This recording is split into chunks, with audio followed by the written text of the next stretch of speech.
In Seoul, at a fitness center in Gangnam, there was a staff room, and a lot of noise was coming from it. It was our protagonist presenting to his followers. Today, he was going to do a mukbang featuring honey-glazed chicken and the famous new beer that had recently come out. He immediately began eating the chicken alongside his beer. While eating, the protagonist commented that the food was truly delicious. Choi Kang-hyuk, a person obsessed with working out, had such evident muscles that it was clear he trained hard. However, he wasn't always like this. There was a reason the protagonist became this way. Having been injured several times, he had to train his muscles. Otherwise, he wouldn't even be able to walk. In the Special Forces, the protagonist was severely injured during a mission. Following that, he started physiotherapy and visited a chiropractor to recover. Afterward, he began engaging in various exercises and studied nutrition to improve his diet. Thanks to this, he became the best fitness trainer in the nation. So why was he doing a mukbang stream? The answer was simple. It was due to the pandemic that had affected the entire world.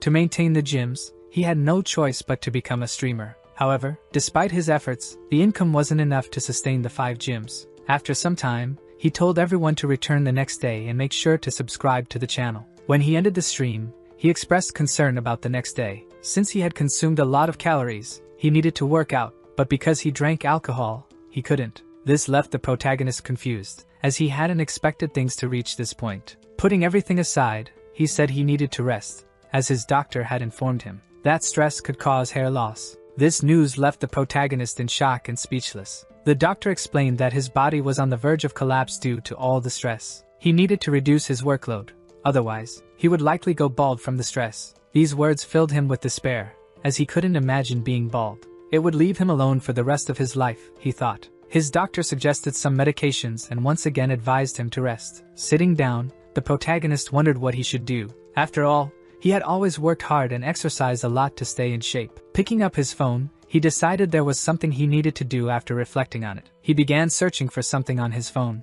After some time, he found an app for reading novels. He used to read them as a child but had forgotten due to his busy lifestyle. Choi Kang-hyuk had grown up poor, under the care of his grandparents. Borrowing a simple novel from the next street over was a cherished memory for him. His grandfather used to scold him for always going to that place. While looking at his phone, he recognized someone. It was the author Gaejeong, who had written several novels he loved as a child. Looking at the author's page, he noticed a new series. He had never heard of this title before. Curious, he decided to find out more about it. It was a novel chronicling the journey of a Shaolin monk whose protagonist entered a temple, seeking to carve a new path as a martial artist. Clicking to take a quick look at the novel, it made him quite happy because the novel was truly excellent. The protagonist felt deeply relaxed and wondered when was the last time he felt this way. It took him straight back to his childhood, when he used to read novels. However, after some time, he fell to the floor because he was very tired and sleepy. Yet, as he lay beside his phone, a bright light began to shine intensely from it. A voice began calling out to him,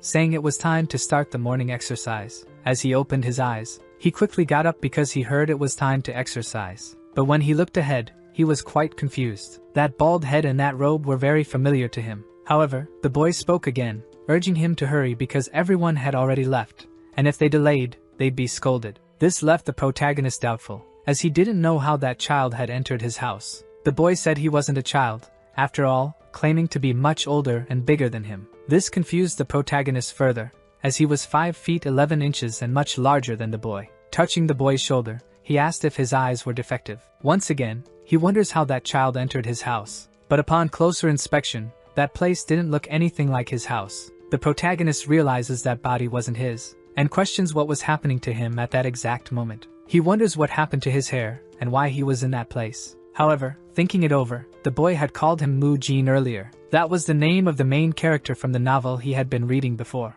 Many questions swirled in his mind, yet, he had an idea of what all of this could be. Since he used to read a lot, the protagonist had experienced several dreams similar to this one because of it. The boy tells him to hurry, and as he gets up, the protagonist agrees. That child is adorable in the eyes of our protagonist. The boy insists they should hurry, and with that they run. Even though it was a dream, he felt he had to savor every moment. Upon arriving, a man becomes quite irritated with them for being late. He orders them to quickly take their positions. Surprised, the protagonist finds the dream incredibly realistic. However, when he looks to the side, he sees several people training their legs with squats, but it leaves him confused. After all, they were doing the squats incorrectly, and that would likely injure them. The man tells everyone to get into position, starting with a horse stance. Thinking about it, the protagonist wonders if the man was referring to squats. At that moment, he glances to his side. Seeing all those young monks training squats improperly, he realizes something was wrong, and if he trained like that, his knees would be ruined. When the protagonist began his rehabilitation training, he started with proper exercises because he knew how important they were. There were times when he had seen trainers teaching incorrect exercises, focusing solely on the upper body, and that annoyed him. Because of this, whenever he saw people training incorrectly, he couldn't tolerate it due to being a fitness freak. The man once again insists they train rigorously because the lower body is the foundation of martial arts. If they couldn't use their lower body to maintain balance, they wouldn't be able to apply their strength properly. Our protagonist couldn't accept those kids training like that. Frustrated, he prepares to call everyone's attention because he knew it was just a dream. With that, he provokes them, saying they are ignorant and know nothing about exercises. At that moment, everyone is shocked by the protagonist's words. His friend asks what was wrong with him, however, saying that greatly irritated those men. After all, the protagonist was criticizing their methods and was told to stay in his place. They ask if he could feel the energy of their shouts, since this was a martial arts novel. Yet, even so, he had to say what needed to be said, and the protagonist explains that he was merely pointing out what was wrong. He would not back down from simple intimidation because, compared to that unbearable student, this was nothing. The man asks if he thinks Shaolin training is wrong, even though he is a disciple of the same. He finds all of this incredible, even for a dream, so he decides to speak as a martial artist. Our protagonist explains that if they continue training with that method, they will damage their knees. But the man says it's just an excuse made by the weak. However, those words leave the protagonist confused. After all, the purpose of martial arts is for the weak to train their body and mind. And by saying that, the man asserts they cannot learn. This leaves the man speechless. And another monk explains that the Shaolin he mentioned is different because they train to achieve enlightenment. The protagonist asks if Shaolin is a place where the inferior cannot reach enlightenment. Irritated, the man explains that they train their bodies rigorously to train their minds. After all, the human mind is weak, so they seek to train their minds to endure hardships and negative thoughts. But this makes the protagonist question if that's only necessary to train when they're still young. That leaves the man again without arguments against him. When he suggests training their minds while damaging their knees, it seems contradictory. Suffering while still young to achieve enlightenment? That didn't seem right to him. The others begin murmuring among themselves, and clearly, that worries the man. Pointing at the monk, the protagonist asks how much time he has spent still unable to reach enlightenment despite being so old. Those words leave the man stunned. After all, he was speaking directly to the first-class disciple named Hai Ying. After a sigh, he roared, leaving everyone around him covering their ears. This gave the protagonist goosebumps, as it was the first time he had ever seen a first-class disciple. After a while, the tension in the air began to dissipate. The monk said he had heard everything. According to second-class disciples, Buddhist martial arts are aimed at self-improvement and are merely tools for enlightenment. However, their martial arts were different. The man explained that the martial arts of their group were used to save the masses, protecting them from evil and the demons that pursued them. This, however, made the protagonist more curious, as following that logic, they would have to ruin their knees to protect the masses. Looking at the boy, this left the monk with no choice. If things continued this way, the boy would be a bad influence on those around him. However, the adults couldn't punish him because he was still young. In this case, the monk suggested that the protagonist prove that Shaolin training was wrong. The monk told him to train however he thought was best since he claimed their training was wrong. He should know the right way. Pointing at the protagonist, the monk instructed him to defeat those who trained with Shaolin methods. Worried, the protagonist asked who his opponent would be. The monk explained that the protagonist would have to fight someone who joined at the same time as he did,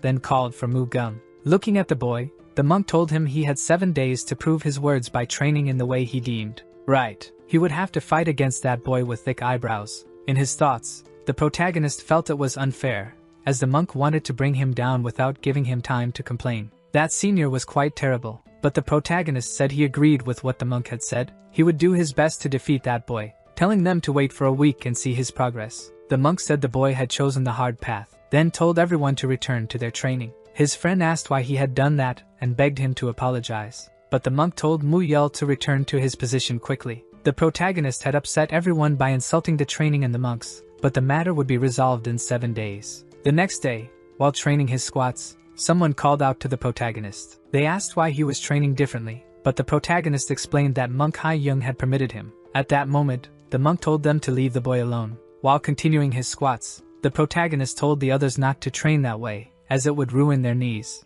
They were so young, yet they were doing that. The protagonist kept talking and talking without stopping. After some time, he finished his workout and was ready to eat and get the nutrition he needed, but he still hadn't realized the problem he was about to face. When the protagonist arrived at the dining hall, he noticed there was very little food and asked if they ate like that every day. The meal before him consisted only of vegetables since they were Buddhists. This was natural in a temple, but Mu Jin was surprised because he hadn't thought about it earlier and worried about his protein intake. He wondered what kind of side dish that was. But it wasn't just that. The protagonist could also smell the food. This was strange since he was dreaming. It smelled good despite being just vegetables. But that didn't change the fact that it was only vegetables. The protagonist was quite disappointed with the whole situation. Slamming the table, Mu Jin said it was child abuse. They had trained all morning, so giving only vegetables to eat was abusive. The men stood up, irritated by Mu Jin's words, telling him to stop being disrespectful. However, the protagonist was confused, as the man was angry for simply pointing out a terrible meal. Gritting his teeth, the protagonist explained they needed protein because they had trained so much. While thinking about this, someone suddenly opened the door. Everyone looked at the newcomer, who was laughing at the situation. This clearly surprised the man greatly, as it was hall leader Hyun Mun who had arrived. He was responsible for the food and oversaw the meals at Shaolin. Hyun Mun asked if the young man was satisfied. If it wasn't enough, he could get more, but the protagonist said it wasn't enough. Hyun Mun asked if he wanted more side dishes. Since the boy was hungry, he decided to be generous. At that moment, the protagonist asks if they have chicken breast. This surprises everyone with the audacity of our protagonist. His friend arrives and asks Mu Jin if something had happened to him, as he had been acting strange all morning, even questioning if something was wrong with his head. Shouting, Mu Jin says they need to consume protein, they must eat it. However, the protagonist notices something strange about his muscles and body. When exercising, he gets tired and can even smell food, despite this being a dream, which makes him question whether all of this is real. But he realizes he needs to address the current situation first. For now,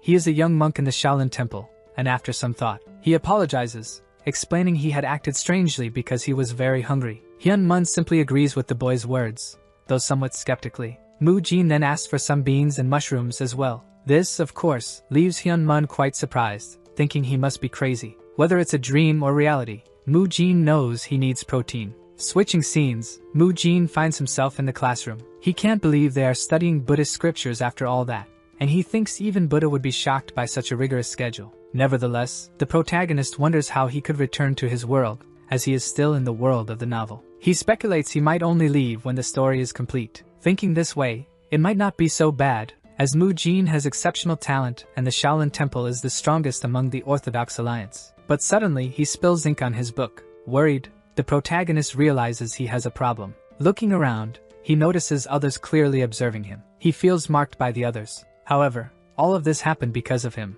and despite things reaching this point, he is determined to defeat them and earn their recognition through his training. At that moment, Hyun Mun explains that this child is unique, which leaves the monk quite surprised. Looking at him, Hyun Mun asks what he thinks about Mu Jin. He responds that after 7 days, he will fight Mu Gung and prove whether he is right or not. Laughing, Hyun Mun realizes he is truly wise to think of such an idea. As practitioners of Buddhism, they cannot punish a disciple just for behaving like that. However, by proposing that Mu Jin face Mu Gung in a spar, he challenges the most capable disciple among those who joined that year. At this temple, many disciples are recruited every year, and among them, many quit due to Shaolin's rigorous training. Some learn the basic martial arts and move to an external sect. Only 10% who join remain in the main temple. For this reason, first class or senior disciples usually don't know the names of new monks. But Mu Gung is one of the rare exceptions they've had. Thus, Mu Gung will teach that child a lesson once and for all. As both walk to their positions, the 7 days promised to Mu Jin finally arrive. With that, the two must face each other. Shortly before the fight, his friend asks what he is doing. Mu Jin explains he is stretching. His friend doesn't understand what that is. Our protagonist explains it is a tendon extension technique. Stretching is always done before exercises to prepare the muscles and tendons so the body won't get hurt. At that moment, Mu Jin suggests his friend do the same, which understandably concerns him. The posture seems quite strange to him, but he manages to do it correctly. Being young, he quickly grasps the concept. Suddenly, they hear Mu Gung training, demonstrating his rapid punches. As he punches, bursts of air emanate from his fists. They can also hear the loud crack of his strikes, which is quite impressive. However, the protagonist realizes that if he gets hit by that, he'll be in trouble. So he wonders what he will do to defeat this guy. Watching Mu Gung train, An idea springs to his mind, he'll just have to use that. Back to the present, the man notices Mu Jin hasn't run away, making up some excuse to avoid training. Previously, he was training against a tree. Mu Jin had been practicing a method to subdue Mu Gung instantly. This leaves his friend puzzled since all he seems to be doing is rubbing against the tree. While the monk contemplates this, he glances at Mu Gung, a person capable of teaching that boy a lesson. At that moment, Mu Gung was delighted, as the monk was looking at him. However, while thinking about it, Mu Jin was making strange noises as he stretched. After stretching a bit more, he finally finished, and told the monk to start the fight immediately so it could be over quickly. But that left Mu Gung very irritated, as the protagonist was acting tough. The monk told both of them to step forward. Meanwhile, in his thoughts, Mu Gung planned to show the results of the consecutive punches he had been training for 3 months. When the fight finally began, Mu Jin quickly moved toward Mu Gung. This surprised Mu Gung greatly, as the boy was charging in without hesitation. As he prepared his punch to hit Mu Jin swiftly dodged underneath. That sudden move by Mu Jin shocked everyone present. Nevertheless, Mu Gung tried to punch him again, but the protagonist grabbed his leg. However, the techniques Mu Jin had learned before could kill someone if executed incorrectly. Because of this, he had to use an appropriate technique to ensure he didn't seriously harm the young boy. When he finally threw Mu Gung down, it took just 1 second to subdue him. The protagonist had performed an arm lock. This left everyone present utterly confused. After all, it seemed impossible for a Shaolin disciple to be unable to handle that. But regardless, it left everyone deeply shocked. They had never imagined Mu Gung could be subdued so completely, nor that he would make such an expression, as he was utterly dominated by Mu Jin. While trapped, Mu Gung wondered what Mu Jin was doing to him at that moment. After the second-class disciples regained their composure, they began offering all sorts of ridiculous advice to Mu Gung. However, even though they didn't fully understand what an arm lock was, they could feel just how painful that position was. Mu Gung's arm grew increasingly tighter. At that moment, the protagonist told Mu Gung to surrender. Otherwise, his arm would be completely broken. The monks couldn't accept this, as Mu Jin had only trained for 7 days. Nevertheless, while still holding Mu Gung's arm, the protagonist repeated that he should surrender. Otherwise, his bone would be dislocated. Mu Gung panicked, unsure of what to do. Concerned, Mu Jin urged Mu Gung to hurry up and surrender. However, at that moment, Mu Gung screamed in pain, leaving everyone speechless. Mu Jin quickly let go of his arm and apologized, acknowledging it was his fault. Not knowing what to do, another man called out to the monk, asking what they should do now. Meanwhile, Mu Jin began massaging Mu Gung's arm. He still couldn't believe the monks had made 2 kids fight each other. However, the winner was announced, and it was Mu Jin who had defeated Mu Gung. The chain punch is one of the 8 techniques of the fist, using the elbow and shoulder as the main weapons. It allows you to defeat your opponent at close range and is known to be very powerful. Mu Gung had mastered it earlier than any other youth. Even the second-class disciples were impressed by his punch. However, that morning, his brilliant chain punch was pathetically defeated by Mu Jin, who used strange techniques. Sitting down, Mu Gung whimpered, saying it was all very unfair. The protagonist asked why he felt that way. Mu Gung replied that the protagonist had used a strange technique as soon as the fight began. If it had been a fair fight, he would certainly have won. While the protagonist was consoling Mu Gung, 2 men behind him agreed with Mu Gung, leaving the protagonist quite confused. They said that only Shaolin martial arts should have been used in the fight and that by not doing so, the protagonist had broken a rule. However, all that ridiculous ideology made no sense to Mu Jin. One of the men asked Mu Jin why he hadn't used the chain punch. He explained that he hadn't used the technique to avoid injuring either himself or Mu Gung. After all, the essence of a duel is to defeat the opponent as quickly as possible. Although he had made Mu Gung cry, he managed to bring him down without leaving a single injury. They found this absurd, claiming that he hadn't even used martial arts. However, the protagonist stated that he used whatever he wanted and that their argument was nonsense. The chain punch was defeated by a boy who hadn't even trained, along with his strange technique. They didn't want to admit that Mu Gung had lost and were simply refusing to acknowledge it. Those people might start doubting the Shaolin martial arts. Or, in the worst-case scenario, all the disciples who joined could leave Shaolin. With all of this happening, they asked Mu Gung what they should do. However, Mu Gung was smiling, leaving everyone confused. Our Mu Jin is called by the monk, who asks if he had used that technique precisely to take down Mu Gung without causing him any harm, to which he affirms it was true. With that said, the monk declares that Mu Jin had remained faithful to the essence of Shaolin, making him the true winner of the duel. This left everyone present at that moment in shock. However, the only reason his technique was more effective than the chain punch was that the opponent was not on the same level. The reason they learn martial arts is precisely to defeat evil. At that moment, the monk decides to personally demonstrate the essence of Shaolin martial arts. The true power of a Shaolin, capable of cutting down the heads of demons. With that said, he orders one of his men to bring a stone. After some time, 2 men appear carrying a stone, which they place on the ground. The protagonist never thought he would witness martial arts with his own eyes. The monk tells everyone to pay attention to this unique moment. He is going to show the true power of the chain punch to everyone present. While breathing, the monk prepares a punch aimed at the stone. Finally, the monk strikes the stone, making a loud noise. The veins on his fist were highly visible. The stone shatters into pieces. Witnessing that punch made everyone present very excited to see such power. Everyone praised the monk. After all, this was the true power of a chain punch, and if they trained as well, they too could achieve that. However, when the protagonist saw all of this, he was left speechless, finding it all incredible. After all, this was real martial arts. Just one impact was enough to break a mountain. One swing of his sword could defeat hundreds of enemies, and one punch was enough to obliterate an enemy. But wait, obliterate? This left the protagonist puzzled. Calling out to the monk, he asks if they needed to master this precisely to avoid hurting their enemies, to which the monk confirms. However, our protagonist points out that he had left the stone in several pieces, even with smoke coming out of it. This obviously left everyone speechless, and once again, an awkward silence filled the hall. On the same day, that man was surprised to learn that that mundane boy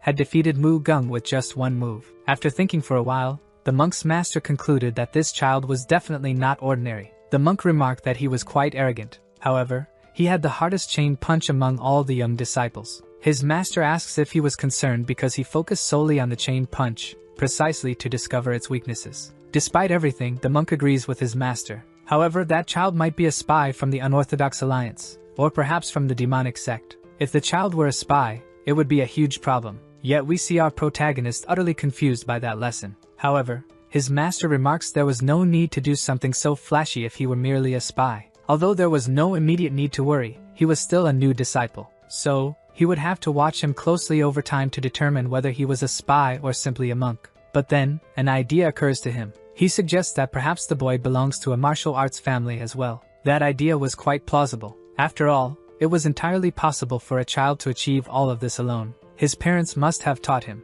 and the most influential figure in a child's life is the father. So perhaps the boy simply wanted to prove that his father's teachings were better than Shaolin's. However, since he had defeated Mu Gung, he would certainly become more arrogant. They wonder what they should do about it. Sipping his tea, he comes up with an idea. They suggest leaving him to Biab Gang. The monk asks if he is referring to the one in the disciplinary court. His master tells him not to worry. After all, he volunteered to join the hall himself. Late at night, some monks were saying their goodbyes. However, they see someone in the night and are shocked. Another monk suggests they take a different path, leaving the two of them confused. At that moment, they hid, asking what was out there and wondering if it was a ghost. But thinking more carefully, it was just someone training alone. That person was Biab Gang, the one fanatical about rules. They wondered why that guy was training in the middle of the night, practicing the horse stance. However, it was quite obvious. He simply wanted to train without any rest. While talking among themselves, they already knew he was the mad dog. After all, he was obsessed with rules, something everyone knew.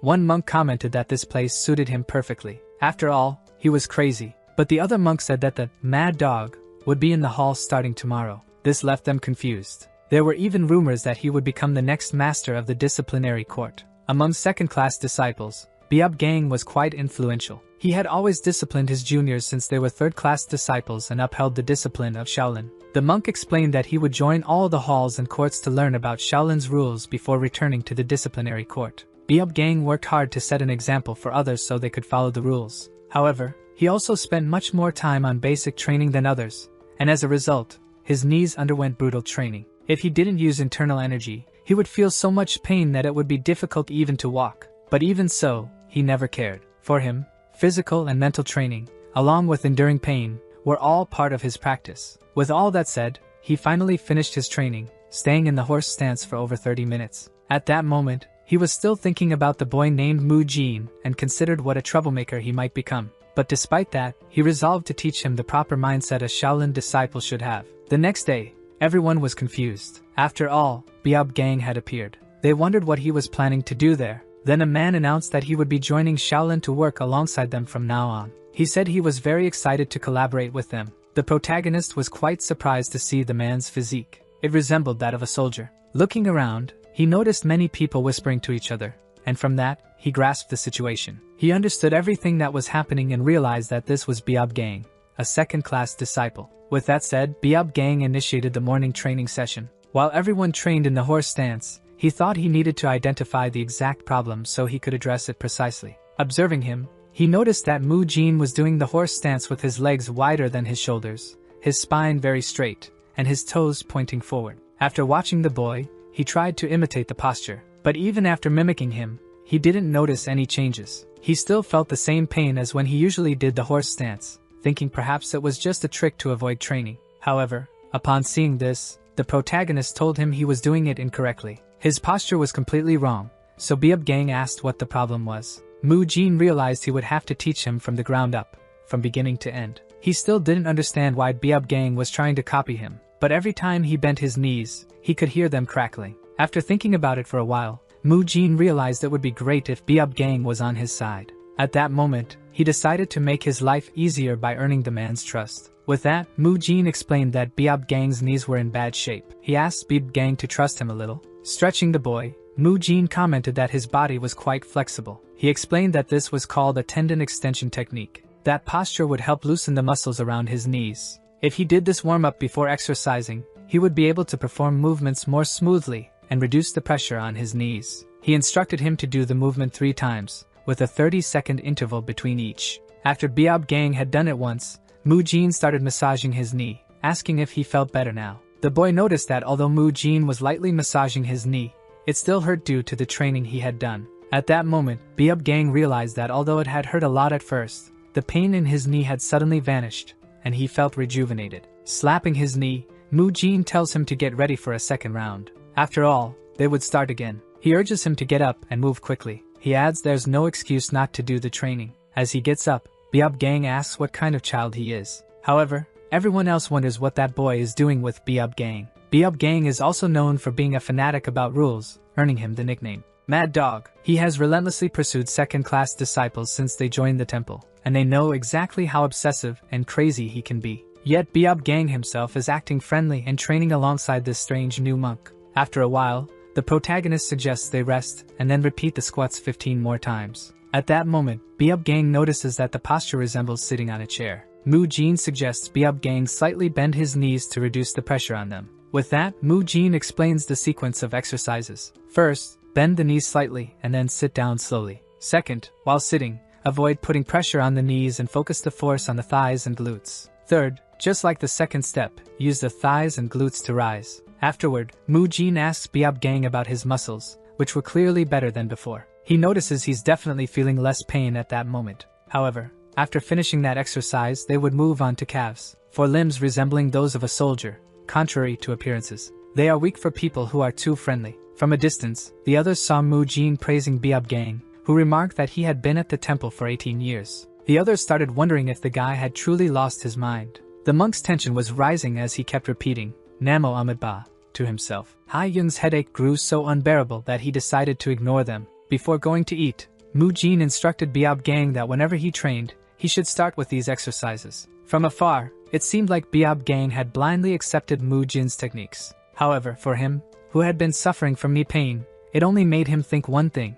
The boy's techniques were incredible. He couldn't criticize anything he had learned because it truly made a difference. So, he asked Mu Jin if he had learned these techniques from his family. Mu Jin was confused, and Biob Gang explained that knowing such effective methods, he must come from an extraordinary family. It was something he had heard from the elders. Hearing this, Mu Jin understood the misunderstanding. He realized he had been acting strangely, so this was the perfect excuse. He told Biob Gang that he had indeed learned them from his family, who had taught truly magnificent techniques. However, Biob Gang noted that they had been training Shaolin techniques with 1,000 years of history. He added that while he respected Mu Jin's desire to preserve his family's teachings, it would be good for him to also practice Shaolin movements. Despite this, Mu Jin agreed, and his friend called him over. With that, he left, and Biob Gang thanked him. Biob Gang stood watching the boy as he left, until the monk appeared behind him and coughed. Startled, Biob Gang apologized for acting like a fool. The monk remarked that he noticed what Biob Gang was thinking.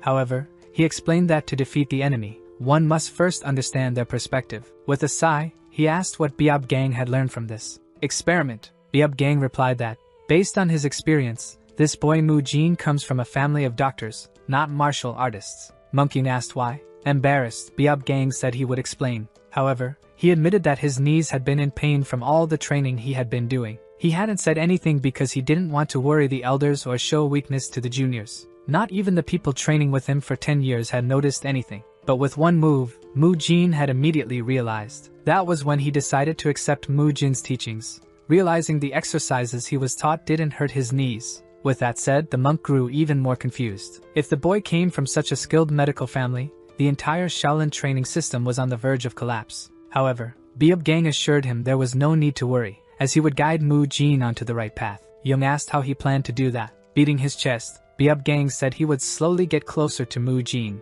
Instead of forcing things, he would teach the boy Shaolin methods day by day. The man pondered and said that maybe the best option really was to take it slow. He then added that he would count on Biob Gang to guide the boy. Mu Jin, on the other hand, was exhausted. He hated having to eat right after training and then go to that boring class. However, his friend showed up and told him they were heading to the next training session. Today, they would learn techniques to master internal energy now that they had perfected the chain punch. From this day forward, they would be prepared to harness their internal energy. Jung told them to demonstrate now and assume the lotus position. Mu Jin wondered what this lotus position was. The group sat down in a meditation posture. Jung instructed them to take deep breaths and then exhale slowly. They needed to maintain this until they could start feeling their energy center. Mu Jin was excited, finally seeing the martial arts he had always dreamed about. The monk instructed everyone to get into the lotus position, and Mu Jin was thrilled. He was finally learning martial arts. But Mu Jin wasn't the only one excited. The others were as well, since they had also been stuck training only the basics. Finally, they would learn true martial arts. Everyone dreamed of being able to smash a stone like Monk Jung. Everyone focused on Jung's voice and kept breathing deeply over and over again. However, Mu Jin found it all strange. He thought the breathing technique was different from what he had read in other novels. The poor boy had been expecting to learn about yin-yang, the 5 elements, and Eastern philosophy. But all they asked him to do was sit still and breathe. An hour later, Mu Jin, who had been resisting all the other training, was now trying harder than ever. This was because he was excited, thinking about what he would accomplish. He knew this was the source of power that allowed humans to split mountains in half or even fly through the skies. Mu Jin was thrilled, learning to cultivate in the Murim world. This was the dream of anyone who consumed novels. Suddenly, the trainer told everyone to open their eyes. He explained that the training they had been doing was a basic technique to sense internal energy. They had to practice this every day and whenever they had free time. Hearing this, Mu Jin realized they were only going to teach them the basics. He began thinking about how he would develop his energy. Someone brought a book, and Mu Jin asked what it was. They explained it was a book containing illustrations of human meridians. However, the monk said there was no need to memorize the entire book, just the main meridians. Mu Jin got excited again, as he was about to learn something that was always mentioned in stories. Meridians, as always, are the pathways through which energy flows in the body. Knowledge of them is crucial for mastering martial arts. The monk called one of the students, and said he would now teach them how to memorize the names. He began teaching while Mu Jin focused on memorizing. He told himself he would memorize all of them by the end of the day. A while later, he was walking and thinking about the monk's words about memorizing the meridians and continuing to practice. However, he noticed someone next to him. It was Biob Gang, as always, training. Mu Jin asked what he was doing, and Biob Gang replied that now that his knee hurt less, he was back to training. Mu Jin put his hand on his face, saying he taught those exercises to help his knee recover, not to destroy it again. But Biob Gang simply flexed his arm, saying iron becomes stronger when struck. This was what he had built over 18 years. However, Mu Jin cut him short, saying that even iron breaks if you strike it too hard, and as a human, he was much weaker. Mu Jin approached and told Biob Gang to sit down. He warned that he would perform another pressure relief treatment, but it was going to hurt. The boy didn't even have time to respond before he was already groaning in pain. While Mu Jin performed the therapy, he remembered the past, back when he was in the special forces. His body had been severely injured when he trained despite being hurt. The problem was that the mission required him to cross a river. With that, he fell, hit his head, and had to retire from service. He spent a long time living every day without any energy. That sad, lifeless face he saw resembled Biob's expression. Our Mu Jin tells him that his body is injured, and he's the only one suffering. No one will take responsibility, so he should value his own body. However, Biob calls out his name, and Mu Jin asks what it is. Biob places a hand on his head and tells him that Shaolin does not abandon its disciples just because their bodies are broken. The truth is, they don't abandon anyone, no matter what happens. Mu Jin didn't know what to say and smiled. He gave Biab a massage, which made the poor guy scream in pain, with Mu Jin telling him he'd have to trust him now. A while later, Biab got up, apologized, and asked where Mu Jin was going before. Mu Jin explained that he was heading to practice the breathing technique. Biab remarked that he should already know it, given the family he comes from. Feeling awkward, Mu Jin tried to make an excuse, saying he couldn't learn it because of family matters. Biab then replied that if that was the case, he could practice there. He told Mu Jin that if he practiced beside him, he might be able to feel an energy flow more clearly. That idea seemed to excite Mu Jin because it made sense. He couldn't feel his own energy, but perhaps having someone else nearby would help. He sat down to start practicing and excitedly said he was ready. Biab smiled and told him to pay attention and learn something. He began breathing deeply while Mu Jin just watched. Mu Jin noticed that even the atmosphere around Biab seemed to change. He kept observing, trying to spot a difference in what he was doing.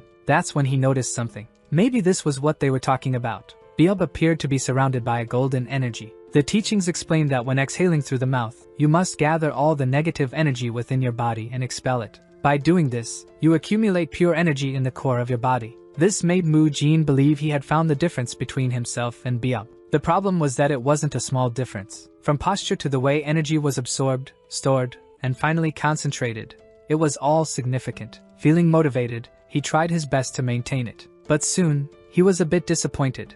It was only the size of a grain. Then he thought about how sometimes packaging says a flavor is present when it's only 0.001% of the product. That made him excited again. Biab seemed quite impressed. Our boy was already feeling energy, which meant the monks were right. That child would become a pillar supporting the 1,000-year history of that place. He kept thinking that he had grasped the basics of how to feel and store energy. It was just a matter of practicing breathing and getting used to it. Suddenly, he felt a strange chill. When he opened his eyes, the moon was already in the sky, and Biab said he took too long. He apologized, saying he didn't realize it was so late, but Biab told him it was fine. Our boy then thanked him for all the help he had given. Seeing the aura around him, Biab was impressed that he had awakened on the same day. The instructor then mentioned that he could probably start learning the cultivation of enlightenment now. Our boy replied that he should first learn about meridians. This caught Biab by surprise again, who remarked that coming from a family of doctors, he should already know about that. Biab left, telling the boy not to make such jokes.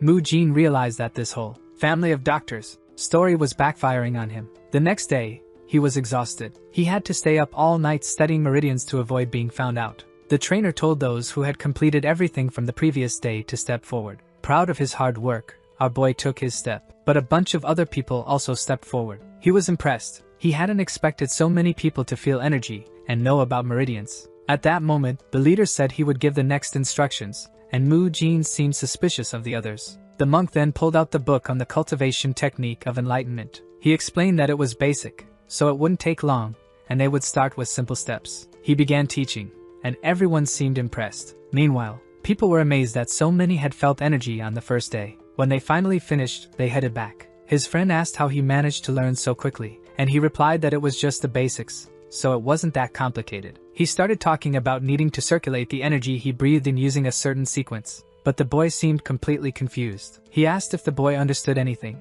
to which he replied that he didn't understand a thing. He turned and said it wasn't a problem since he'd learned soon enough. Mu Jin had managed to memorize the meridians and even mastered the basic cultivation technique of enlightenment. Now he could finally feel his energy filling up faster. Although it was different from the internal energy described in other stories, it was very satisfying to witness his own growth. While he was practicing calmly, someone shouted and called for him. His friend appeared excited, carrying an unconscious boy. Mu Jin's expression turned serious as he asked what was going on. Smiling, his friend said it wasn't a corpse. The boy was fine. That was Mu Kyung, who had joined the Shaolin temple before him. Mu Jin wanted to know why he was being dragged, and his friend explained that the boy seemed out of sorts. Mu Jin stood up and asked to take a look. As he approached the body, he pointed out that the dirt on him had been caused by his friend. However, the bruises clearly indicated that someone had hit him. Seeing the footprints and the bruises on his body, Mu Jin found it all very strange until he remembered that the names sounded familiar.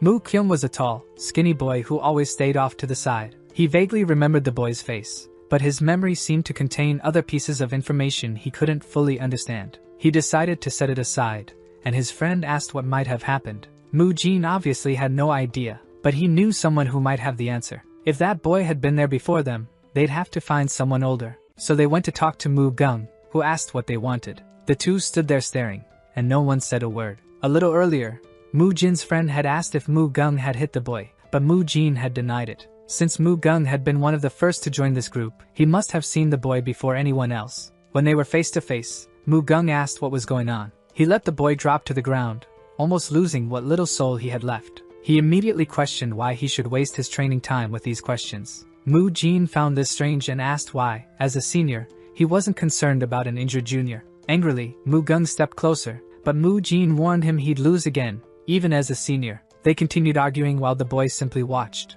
Once again, Mu Jin pointed out that Gung was the senior who got beaten by a junior, which made Gung try to throw a punch. However, Mu Jin grabbed his hand, moved in underneath, grabbed his collar, and slammed him to the ground. A second later, he had him immobilized again. Mu Jin told him to give up because the result would always be the same. Gung told him to shut up until he was squeezed a little tighter. The protagonist then said if Gung just explained why the boy was so beaten up, he'd let him go. With that, Gung was released and backed away. Mu Jin knew Gung hated him for losing every time. While Gung was losing his temper again, ready to attack, the protagonist simply asked again why Mu Kyung was so injured. Gung finally explained that Kyung had gotten involved with a guy named Mu Tae and his friends. Mu Jin asked who these guys were. Gung said they were disciples of the outer sect. Mu Tae's father was in charge of escorts. Monk Hai had gone there to recruit his son but had met Kyung and brought him to the temple. That man's son had also ended up in the temple, and since then, they'd been bothering Kyung. Mu Jin asked why no one did anything, and Gung explained that it was because the boy's father worked for the other boy's father.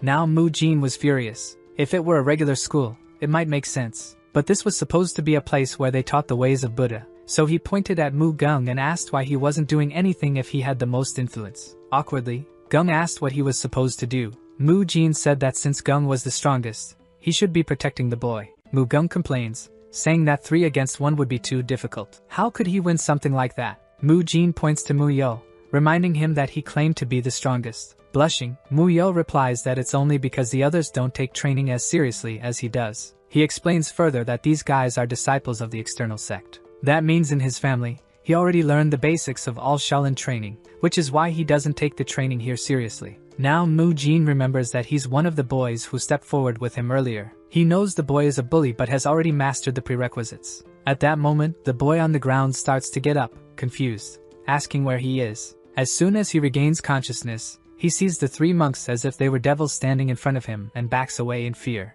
Our protagonist, having heard about his situation, reassures him, saying he can relax. No one is going to hit him. He wonders how much the boy must have suffered to be this traumatized. However, the problem is that if he reports it to anyone, he could cause his father to lose his job and bring even more trouble. Our boy can't find a solution until he has an idea. He tells Kyung he thinks he can help him. Kyung, still feeling awkward, asks what he plans to do. Mu Jin says it's simple, report those guys directly to Monk Hai-young. But the boy stays silent and asks if Mu Jin is trying to provoke him. Obviously, those guys wouldn't leave him alone. Mu Jin replies that the solution is straightforward. The boy just needs to become a disciple of the main martial sect. Someone accepted into that group trains there permanently. Because of this, no external sect disciple would dare to mess with him. The problem is that not everyone can become a main sect disciple. However, everyone understood what Mu Jin was hinting at with those words. Everyone except Mu Yo, who wore his usual clueless expression. Nevertheless, Mu Jin said this was the easiest solution. They wouldn't be able to touch a disciple from the main sect.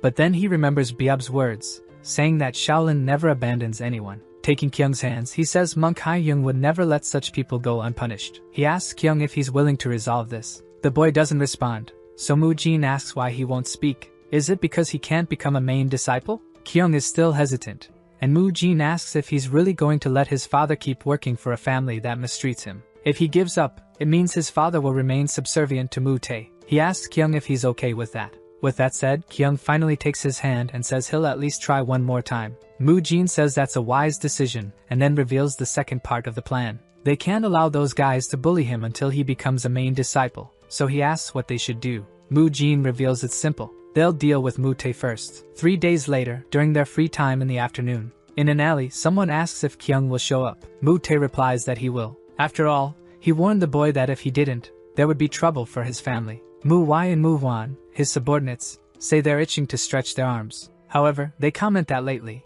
Kyung has been hanging around that weirdo Mu Jin. Even Mu Gung is with him, which is strange because that gorilla is mingling with those 3. but they celebrate, saying it's just one more target to beat up. That seems to excite Mu Tae, who says that Mu Jin definitely deserves a beating. His friends agree, saying he's too full of himself and needs to be taught a lesson. While they're in the alley making their plans, someone appears. Mu Tae turns to see who it is, but it's the group coming for a fight. Mu Jin warns them that they won't have much of a chance to run, but the monks start laughing in his face, asking why he thinks they would run from someone like him. Hearing this enrages Mu Gung, and he demands to see them repeat it again. With that, the bald man approached, asking if they really thought he was afraid. Then Mu Jin turned to Kyung and told him he would have to handle that one. He asked if Kyung remembered what he was taught, and Kyung said he did. Mu Jin assured him there was nothing to worry about, though the boy was still unsure. The bald man commented he was jealous that Kyung had made so many friends. Meanwhile, everyone exchanged insults, eager for the fight to begin. At that moment, Mu Tae asked Kyung if he really intended to fight him. Kyung was trembling all over, thinking how terrifying it was and doubting he could do it. Mu Tae warned him that he'd better know what would happen to his father if anything went wrong. This made Kyung remember his father, but he also recalled Mu Jin's words, that if he didn't want to see his father suffer like that, he would have to do something. They needed to teach Mu Tae a lesson and make Kyung into a leading disciple. With that, Kyung grew determined and approached Mu Tae, telling him to stop bothering his father. But Mu Tae barely dodged and managed to land a hit on his ribs. However, it was actually Mu Gung's fight, and he had easily blocked the attack. Mu Tae was shocked at how strong the boy was, even as a junior. It seemed strange that someone so young could be this strong, completely different from before. Sometime earlier, Mu Gung had asked why he should get involved. Mu Jin told him he needed to help the junior unless he was scared. Not wanting to be called a coward, Mu Gung reluctantly agreed to help. Then Mu Jin asked if he was curious why he always lost to him. Mu Gung admitted that he was. Mu Jin explained that Mu Gung's chain punch was indeed powerful, but that was all it had. Mu Gung looked confused, so Mu Jin suggested they test it out. He would attack with the chain punch, and Mu Gung should try to dodge. The boy seemed a bit nervous but managed to avoid the first punch. Mu Jin then told him to try dodging again when he used the second technique. Mu Gung began to notice it was surprisingly easy to dodge. Feeling confident, he was caught off guard by a kick to his shin. He fell to the ground in agony, asking why Mu Jin had lied. Mu Jin explained that an opponent who knows what's coming won't let themselves get hit. That's why he needed to deceive the opponent first to make his attacks effective. He pointed out that Mu Gung's punches were fast and strong, but before they landed, it was obvious what he was planning just from his stance. Mu Gung argued that he just needed to get even faster so that, even if they knew, he'd still hit them. Mu Jin replied that this would only work if Mu Gung someday became the strongest person in the world. In other words, he should forget about that until he became the world's strongest. Until then, he'd need to learn how to trick his opponent, like a game of rock paper scissors. Back in the fight, Mu Gung immobilized his opponent, and told him he'd attack with the first chain punch technique. He advised the guy to dodge. During the lesson, those words left Mu Gung deep in thought. He had always considered dodging to be cowardly, but now it didn't make sense. He admitted that Mu Jin was right and decided to offer some advice himself. He warned that fighting Mu Tae and his followers would be dangerous if they underestimated them. However, Mu Jin didn't seem to understand what Mu Gung was talking about. Mu Jin argued that they were stronger than Mu Tae's group, but Mu Gung explained he had never fought at full strength before. If it were a real fight and not training, he would use his family's martial arts. And of course, he would also use the internal energy he had accumulated. They went to an alley, and Mu Gung said it was sufficient. But Mu Jin wanted to know why Mu Gung had brought everyone there just to show off his family's martial arts. He told Mu Yul to stand guard while Mu Gung was eager to surprise them. Mu Gung then focused, thinking that this time Mu Jin would surely respect him. His body began radiating an aura. As soon as he opened his eyes, he threw a punch that created a shockwave. Mu Jin was genuinely impressed. It was completely different from the chain punch. For someone of that age, this was practically monstrous. The kicks and punches cracked through the air. Now Mu Jin began to understand why this could be dangerous. If others could also use this, it wouldn't be so easy. He almost punched Mu Jin and asked what he thought of that power. Our protagonist replied that it was quite impressive. However, he wasn't hesitating. If Mu Gung could concentrate internal energy to do that, he was confident he could face this guy too. Mu Jin took a deep breath and moved toward him, saying that if he wouldn't come then he would. He was confident, thinking that after seeing Mu Gung, this seemed much easier. That punch with minimal energy was child's play. He dodged the first punch, thinking that technique was simple and predictable. The monk was confused that Mu Jin had evaded his strike. He stepped back, wondering if Mu Jin had beaten Mu Gung purely by luck. However, Mu Jin charged at him immediately, warning that now it was his turn. 3 steps later, they were face to face, with the boy covering his face and begging not to get hit. Our boy smiled and asked if he was really going to protect his face like that. He punched him in the stomach,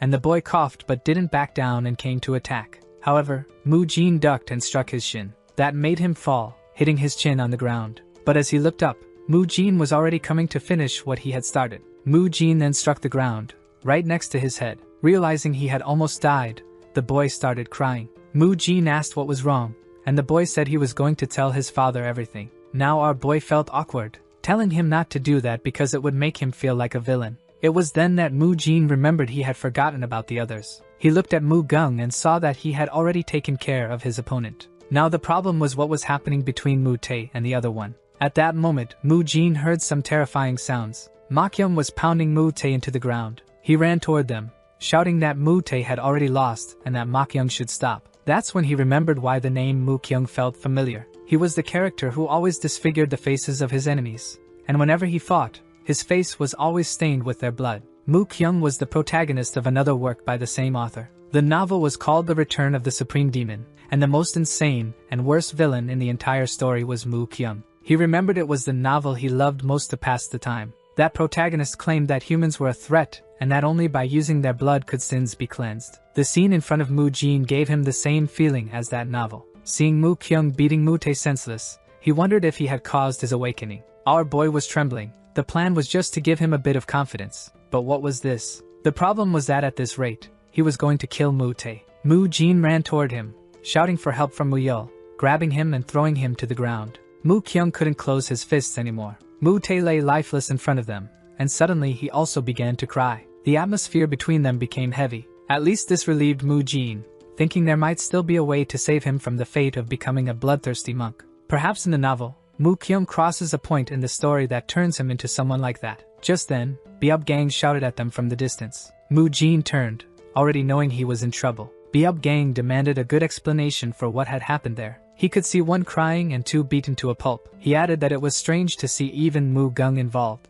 He ordered them to explain what was going on, but Mu-jin hesitated. Ignoring what he said, Mu-jin went to help Kyung. Beub-gang asked what he was doing, but then he was startled as Mu-jin told him to look at Kyung's body. Seeing a bunch of purple bruises, he asked what they were and told them to explain what had happened. Mu-jin explained that those injuries had been inflicted by the other monks. They had called Kyung to beat him up again today, so Mu-jin came to help. Beub-gang asked if it was true and told the three boys on the ground to lift their heads and answer honestly. But if they lied, things would get serious. Suddenly, other monks came running and asked what was going on. The boys on the ground were trembling and crying. Now the temple was in chaos, and Beub said Kyung would have to explain. Kyung was bent over, unable to speak properly. Mu-jin approached him and told him it was okay. He just needed to say exactly what had happened. He explained that Beub-gang was a fair and impartial person, and Kyung didn't need to be afraid. With that, Mu-kyung started crying and said everything Mu-jin had said was true. He had been suffering in the temple for the past 2 months. Through his tears, he explained everything that had been happening. The only problem was that he couldn't provide many details, but the main point was clear. Mu-jin then told Beub-gang that, as he had said, a Shaolin disciple never abandons another. He had come to help Kyung. Beub-gang turned and said that those on the ground were also Shaolin disciples. But Mu-jin, as always, didn't back down. He asked if those who threatened both father and son were also Shaolin disciples worthy of the temple. The two stared at each other silently until someone said Mu-jin was right. It was one of the leaders of the temple, who said Mu-jin was correct if what Kyung said was true. If that were the case, the boys on the ground would no longer be Shaolin disciples. The speaker was Sang Arhut, the hall leader. But Mu-jin said he trusted that a fair investigation would be conducted. However, Sang Arhut told him to wait. He warned that even if they were no longer disciples, what had happened couldn't be ignored. The arts taught at Shaolin were not meant to subjugate others. Pointing at Mu-tae, he said it was far too brutal for a child.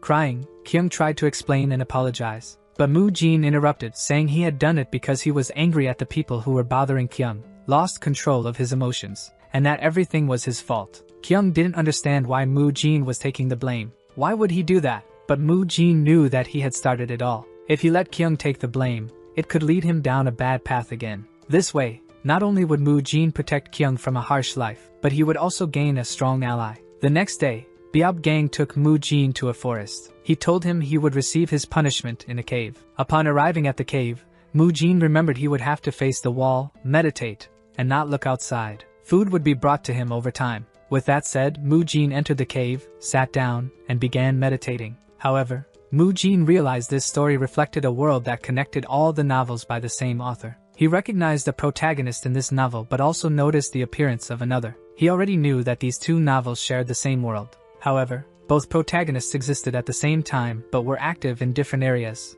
making it unlikely they would meet. But in the second half of the novel, the divine monk would appear, signaling that all the novels were set in a similar time frame, and their actions could influence each other. Because of this, Mu-jin had triggered a butterfly effect, disrupting the growth of the other protagonists. If he wanted to become stronger, he would need to find the right places, but beyond the protagonists, he remembered very little. Mu-jin had read those novels 10 years ago and only vaguely recalled the details. If he stole their opportunities and the story's development faltered, the novel might end in a way even he couldn't predict. He had already taken Mu-kyung, who was supposed to become the bloodthirsty monk, and needed to make that work somehow. After all, the protagonist of the novel Return of the Supreme Demon would reach enlightenment and grow stronger due to his fight with the bloodthirsty monk. But that opponent had vanished because of Mu-jin's actions. Our protagonist had no idea what to do in this situation. It was all very complicated. Meanwhile, Hyun noticed that the townspeople were panicking because of the commotion. Suddenly,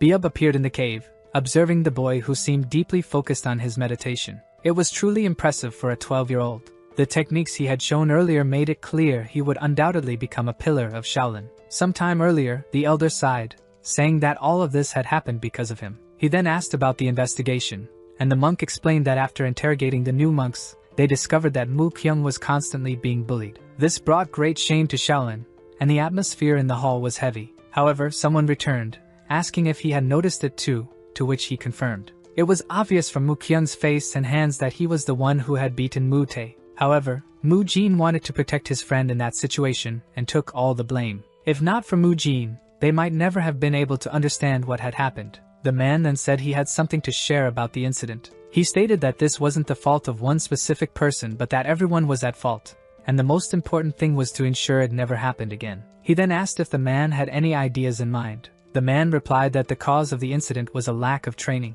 Those people had committed such cruel acts because they had too much excess energy, so he planned to train them harder and exhaust them. He asked for permission to proceed with his plan. After some thought, the elder allowed it, saying he would be busy for a few days. However, now that they knew all three children were guilty, they should be appropriately punished. Returning to Beob, he noticed that Mu-jin had been motionless for over 2 hours, which was quite remarkable. Still, there was no longer a need to keep watch, so he said he would return tomorrow, leaving with his movement technique. After a while, Mu-jin noticed that Beob had left. Smiling, he thanked his special senses, which allowed him to know when someone was nearby. As he lay on the ground, he realized he would have to stay like this for another 7 days. But he didn't have enough protein and needed to exercise. Thinking about this, he remembered the fried chicken he had eaten and its crunchiness. The thought, of course, made him hungrier. He wondered where he could find some meat. However, as he got up, he realized he could simply hunt for his own meat. The scene then shifted to a rabbit running away, only to be caught by Mu-jin. Hungry and desperate for protein, the boy watched him from a distance. Meanwhile, on the other side of Mount Songshan in the Yichun prefecture, Shaolin disciples spread out to gather information. They spoke to the locals and learned about the happenings in the area. Soon after, they all gathered at the entrance of the Seobul escort agency. Hai Gul, the vice leader of Shaolin's external hall, arrived, and someone welcomed him. The man was Shimin Pyung, the owner of the escort agency and father of Mu-tae. However, when he looked at his son, he noticed that the boy was trembling all over. Furious, Shimin demanded an explanation for what was happening and why his son was in such a state. This enraged Shimin deeply, and he demanded to know why his son was trembling so much. However, the monks stood their ground. Hai Gul was determined to reveal the truth, even when faced with someone as powerful as Shimin. He declared that the reason for his son's state was his own actions, bullying his peers and causing conflicts in the Shaolin Temple. Not only that, but they also discovered an anomaly in the Yichun prefecture. Upon hearing this, Shimin panicked, knowing that his despicable behavior was about to be exposed. It was revealed that the escort agency had been extorting money from the locals. Hai Gul was deeply frustrated. He couldn't believe that an external sect affiliated with the Shaolin Temple could commit such evil acts. He immediately ordered measures to ensure that these wrongdoers could never again use martial arts. Panic spread through the prefecture as the escort agency's leader mobilized his private army to stop the monks. But the monks were determined to deliver justice. They knew the external sect deserved punishment for bringing shame to the monastery. The battle between the bald monks and the long-haired fighters was intense. But as the saying goes, the less hair, the better the martial artist. In the end, the monks managed to strip them of all their martial abilities, leaving no trace of their former skills. The next step was to return everything the external sect had unjustly taken from the common people. And something needed to be done quickly to restore order and calm them down. He went to find Bang, the father of one of the victims. The man raised his hand and confirmed that he was the one Hyun was looking for. He was shocked to hear that his son had been bullied. Despite this, the poor father couldn't believe something like this had happened at the temple. He had thought his son was in a place he could consider safe. He knew that an apology wouldn't be enough but assured Hyun that the Shaolin Temple would take full responsibility. That day, Hai Gul and the other Shin disciples helped Mu Kyung's father secure a job at another escort agency affiliated with the Shaolin Temple. Meanwhile, Mu Jin continued spending his days in the forest. He noticed a poorly made trap ahead and couldn't help but feel puzzled. Who would use such a flimsy branch to catch prey? He realized the trap was somewhat similar to one he had made the day before for rabbits, but it was much worse in comparison. Mu Jin, being sharp, figured out that someone was trying to copy him. There was someone else on the mountain besides him. He quickly turned at the sound of rustling bushes and scanned the area carefully. To his surprise, it was just a hungry girl. Her clothes were far too sophisticated for someone wandering in the forest, and her wide eyes reflected fear and hunger. Suddenly, the girl bolted, disappearing into the dense forest with surprising speed. She thought she had finally escaped Mu Jin. Her heart pounded as she looked around, convinced she had lost him. But Mu Jin was faster than she had imagined. She never expected him to already be ahead of her. He extended his hand, stopping the girl from running further. When he caught her on the ground, Mu Jin noticed something. The girl immediately apologized, but Mu Jin was more confused about why such a beautiful girl was wandering in the forest. He apologized for scaring her and offered her some food. The girl happily accepted, savoring every bite of the meat. Mu Jin began to act cunningly, commenting that she must have been very hungry and playfully boasting that she had tried to copy his trap. She admitted she had copied it but asked why he was eating meat, considering he was a monk. The atmosphere became uncomfortable, so Mu Jin explained that he had his own circumstances and told her not to worry about minor details. He then asked why she was so deep in the mountain, adding that the place belonged to the Shaolin Temple. The girl lost her appetite upon hearing Mu Jin's response. She looked away, unsure how to answer his question. It turned out her father had abandoned her, leaving her to wander in the dense forest. Mu Jin realized she had her own struggles and decided not to press further, gently changing the subject. Mu Jin asked the girl not to tell anyone he had hunted a rabbit. The girl innocently asked why, and he explained it wasn't just about being caught eating meat. Mu Jin proposed that if she kept the secret, he would help her find her way back home. In exchange, he said an influential shirtless monk would come and could easily assist her. The girl was suspicious and asked how he knew that. He said he could sense his presence. He told her to wait at the entrance of the cave, and the shirtless monk would arrive. As Biob was about to check on Mu Jin, the girl asked for his help, explaining that she had been separated from her group and lost her way. Biob was willing to help but realized he needed to check something first. He asked the girl if she had seen a boy inside the cave. Mu Jin felt a chill as he was mentioned in the conversation, making the girl chuckle. She understood why Mu Jin had asked her to keep their encounter a secret. She covered for him, saying she hadn't gone near the cave because she was scared. Biob believed her story and commented that he knew Mu Jin wouldn't let him down. Convinced everything was fine, he decided to escort the girl down the mountain. Smiling at her, he promised to take her home. Biob asked her name, and she revealed it was Ryu Seowa. Meanwhile, Mu Jin was relieved that Biob had left. Lying down, he realized he had forgotten to ask the girl's name, but since it wasn't his concern, he let it go. Later, at the temple, Biob called Mu Kyung's attention to have a conversation. He wanted to inform him about something involving his father. Biob revealed everything that happened at the Maikan prefecture. The escort establishment owned by Mu Kyung's parents, who had intimidated him, was shut down. Furthermore, his father was introduced to a new job. Biob said Mu Kyung no longer needed to worry and should focus on becoming a disciple of the Shaolin Temple. Mu Kyung began to cry, relieved that everything was resolved. He promised Biob that he would do his best. Biob patted him on the head, saying it was all thanks to Mu Jin, who reminded everyone that the Shaolin Temple would never abandon a disciple. On the fourth day, Mu Jin felt grateful for the survival training he had received in the special forces. It made hunting easier for him. However, when cooking meat for the girl, he used an open fire, which almost allowed Biob to catch him. To leave fewer traces, he decided to cook in caves. He wanted to avoid leaving many signs since he wouldn't have time to clean everything and remove the rabbit's fur. Instead, he covered it with mud, cooked it, and removed the fur along with the hardened mud. It wasn't perfect but was sufficient to obtain protein. It was his first time eating meat since arriving at the temple, which brought him relief. On the fifth day, Mu Jin decided to get up before the bell that marked the start of the day. He sat in a lotus position, not to train meditation, but because someone was inspecting the cave. Biob was impressed to see him meditating so early. He approached without breaking Mu Jin's concentration and replaced the empty water container with a full one. He observed that Mu Jin was so focused that he didn't notice his presence. Biob was surprised by his level of concentration. He handed Mu Jin a sack of rations, ensuring enough food until the 7th day. Mu Jin looked at the rations and thought that a child shouldn't survive on that for a week. He decided to eat one grain ball and drink water once a day, compensating for energy by hunting. On the 6th day, Mu Jin continued his exercise routine. Before starting, he warmed up his body. He noticed that the breathing technique used during the exercises was similar to the energy circulation technique. So, he challenged himself to combine the enlightenment cultivation technique with the exercises, creating his own training regimen. The result was that his body felt more invigorated. He didn't know it, but this process was part of the energy accumulation art training. On the last day, Biob appeared early,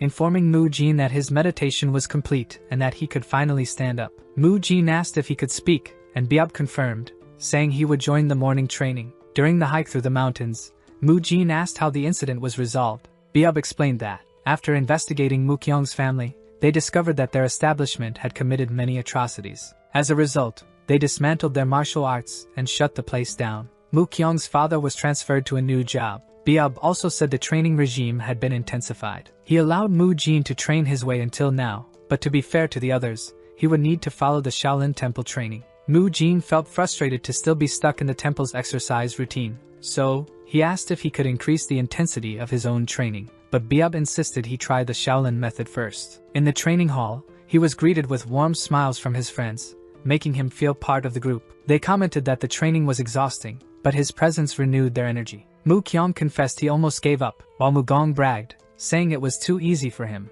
Hyun arrived, announcing that training would begin soon and told everyone to quickly take their positions. The senior monks brought sandbags and distributed them to each monk. Everyone was hesitant to use them, knowing they would add extra weight, explaining the increasing difficulty of the training. Hyun announced they were to remain in the horse stance. Everyone struggled to hold the position, and even with Mu Jin's return, the training didn't stop. As the training intensified, everyone began sweating heavily. However, Mu Jin was radiant. Even though he didn't like the grip and weight distribution, he used them enthusiastically, knowing it was an opportunity to build strength. The senior monks noticed he was performing an exercise they had never seen before and questioned if Mu Jin didn't understand the seriousness of the training environment. Biob arrived furious, thinking Mu Jin had turned Shaolin training into a circus act. The seniors were excited, expecting Mu Jin to be reprimanded. Biob's frustration was visible. He gritted his teeth, and veins bulged on his forehead. However, Biob noticed that Mu Jin was sweating more than the others,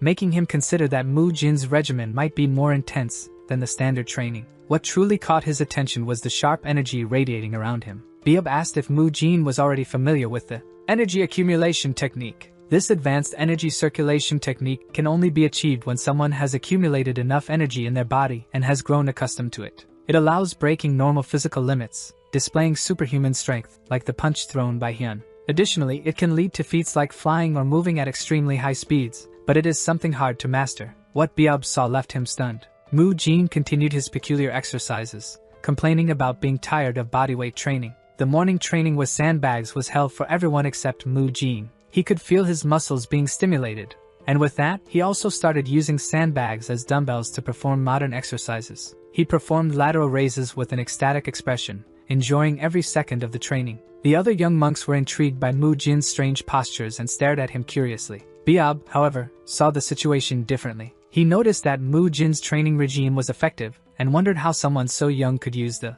energy accumulation technique. Biob called Mu Jin for a private conversation and brought him to Hyun, who was also shocked. Hyun realized that the energy emanating from Mu Jin was the result of the energy accumulation technique. Mu Jin explained that it was the result of training a lot on the wall, but if he said that, he would essentially be admitting to doing other things during his punishment. Thinking of how to respond, he said he was testing some things. His family placed great emphasis on breathing techniques, so he was excited even after not exercising for a long time. He explained that his family emphasized breathing techniques similar to energy circulation techniques, and he had simply applied them to exercise. Hyun and Biob were stunned by this revelation. They knew that the energy accumulation technique should only be accessible after fully mastering the basic illumination cultivation technique. something that typically took years. Moreover, few could use it effectively. However, Mu Jin seemed to have gone through this process, making him a prodigy if he continued to progress. Hyun, impressed, saw the potential for Mu Jin to learn more advanced cultivation techniques quickly. But when Mu Jin stated that he could only achieve that using his family's breathing technique, both were shocked and disappointed but also relieved, as Mu Jin was still a 12-year-old child, and perhaps they had been too ambitious. At another moment, Mu Yeol asked if Mu Jin would also do that. Mu Kyung, Mu Yeol, and Mu Gong began performing the muscle stretching technique that Mu Jin had taught Mu Yeol. Mu Jin was surprised to see Mu Yeol teaching the technique to others. Mu Kyung commented that his body had greatly improved since he started using the method. Mu Jin was impressed by Mu Yeol's physical ability, even though he was not a significant protagonist in the original story. These interactions showed that even during rigorous training, Mu Jin's influence on his peers was growing, transforming the environment around him. He wondered if his lack of intelligence prevented him from becoming a martial master, despite his talent. Meanwhile, Mu Gong seemed disheartened. Mu Jin asked if he would try the stretching technique, but Mu Yeol revealed that Mu Gong couldn't do it because of his body's stiffness. Embarrassed, Mu Gong admitted that his body was indeed stiff. Mu Jin sighed and explained that stiffness didn't matter because that was precisely the reason to use the stretching technique. He added that one should never mock those who are trying because everyone was a beginner once. These words touched Mu Gong,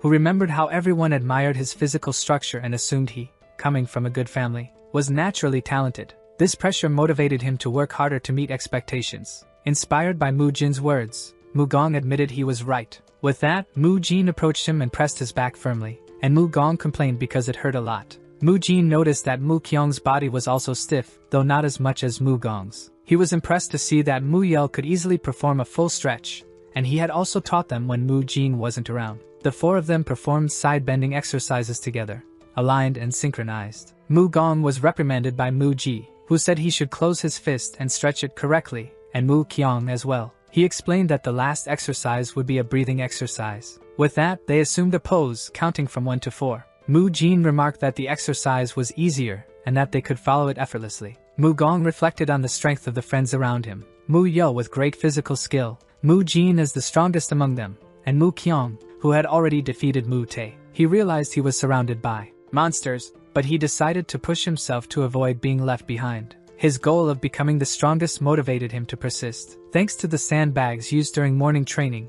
he was able to perform various weighted exercises. During his free moments, he practiced energy accumulation, enhancing his strength through energetic breathing techniques. He continued to stretch with his friends between training sessions, something he truly enjoyed. The senior monks closely observed his movements. They couldn't help but notice how Mu Jin's body was becoming more defined. His shoulders, in particular, were broader and well-toned, a result of his intense training. They began wondering if the secret to his impressive gains lay in the special method he used with his friends. After 10 days, a shift occurred in the training sessions. From now on, each monk would begin focusing on learning the internal energy cultivation technique, as most had already mastered the enlightenment cultivation technique. Beab asked 2 monks behind him to step forward and demonstrate. The first movement was the core punch. First, they had to circulate the energy and draw it in after accumulating it, directing it through the sea of energy point. After that, 70% of the energy would flow to the right arm, while the remaining 30% would go to the left arm. Mu Jin focused intently to apply the complex techniques. He dedicated himself to accumulating all his energy and deeply transferring it to his core. The process required great concentration,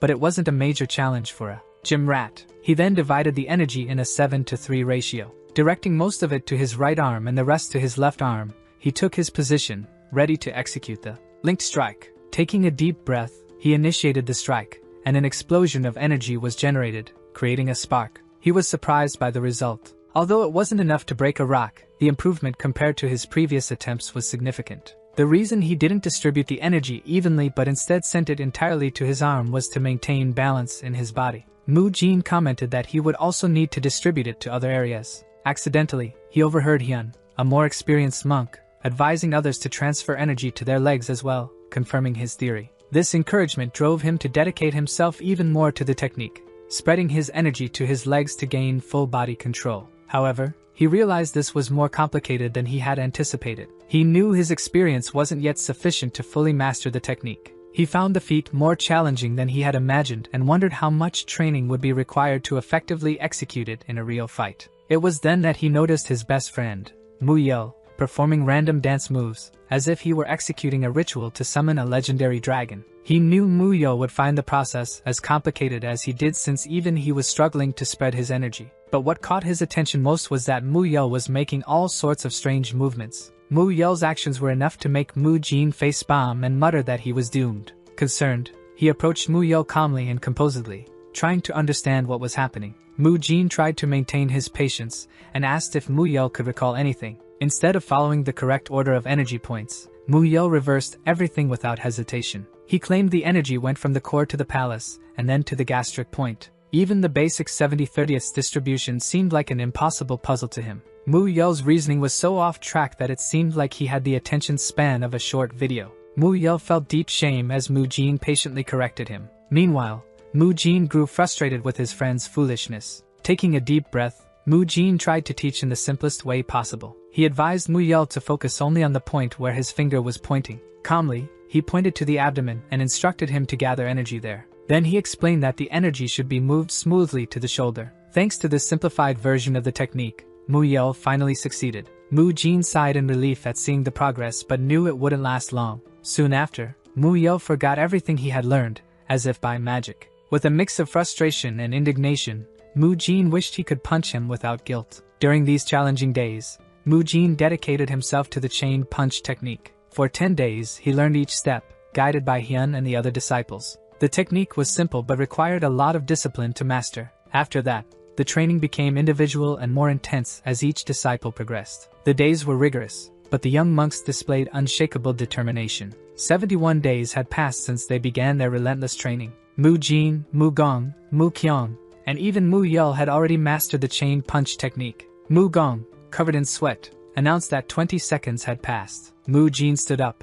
revealing his impressive and well-defined back, his muscles a living testament to his discipline and daily hard work. With a smile, he suggested they move on to the next training session. Mu Jin enthusiastically remarked that nothing beats a good morning squat. During the dawn training, Instructor Biab observed the disciples attentively. He was impressed to see that none of them had given up so far. But then, one disciple caught his attention, breathing heavily. Curious, Instructor Biab took a closer look and couldn't believe what he saw. It was Mu Jin, doing squats while carrying piles of sandbags. Mu Jin's extraordinary effort even left the strict Instructor Biab impressed. He wondered how many sandbags that boy could carry, achieving such a feat at such a young age. It was simply remarkable. Thinking about everything the boy had said about his training, for a moment, he wondered if the Shaolin Temple had underestimated that boy. The hall leader arrived, bringing Biab back to the reality of the training field. When asked why he was still there, he stood up respectfully. However, the leader interrupted him, more concerned about his well-being. The leader suggested that men should express their concerns when necessary. Hyun offered to listen to him,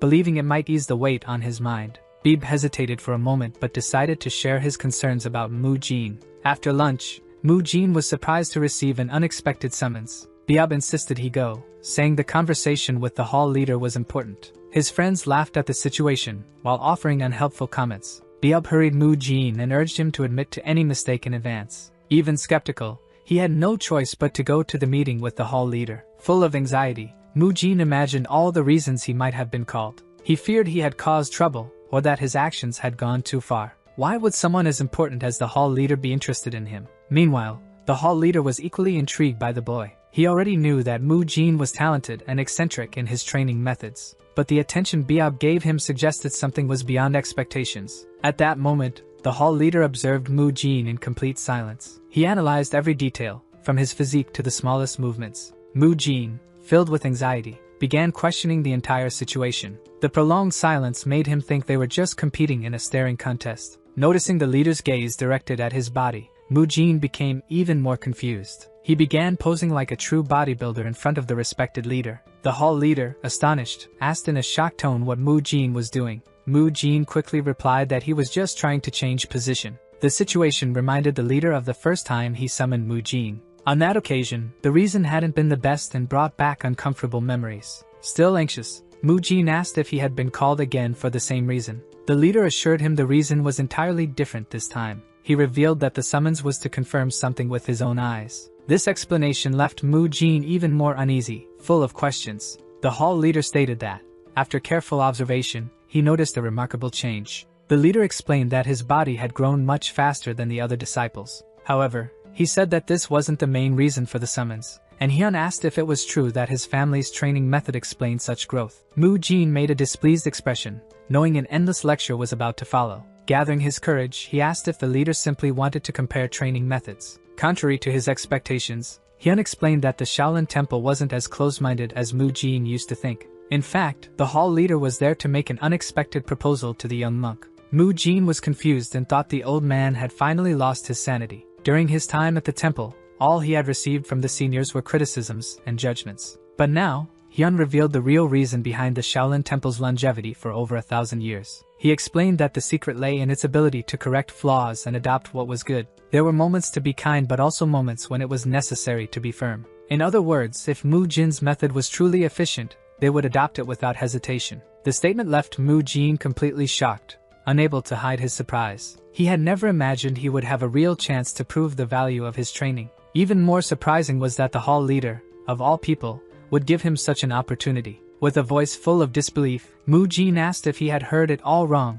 He could hardly believe that Hyun was seriously considering accepting his method. Moo Jin remembered the respected figure before him, the leader of the Arhat Hall, who, before becoming a master of martial arts, had pursued asceticism in search of Buddha. Including Moo Jin's training would mean testing a method whose effectiveness was uncertain, but Hyun said the Arhat Hall would try it first. Despite this, he decided to take the risk so the Shaolin Temple could grow stronger. Shaolin would become more capable than ever, with Moo Jin as a new fundamental pillar. But to everyone's surprise, Moo Jin reacted with reluctance to Hyun's proposal. With a confused expression, he asked why he should agree to it. Hyun was incredulous at the unexpected rejection and questioned Moo Jin's refusal. The leader asked why, and Moo Jin argued that there would be 70 young monks to train, which would hinder his own progress. Additionally, he reminded Hyun that others had treated him like a madman since the previous incident. In Moo Jin's mind, no one would follow orders from a lunatic like him. Moreover, he saw no personal benefit in helping those ungrateful brats. Moo Jin stated that he wouldn't gain anything from it,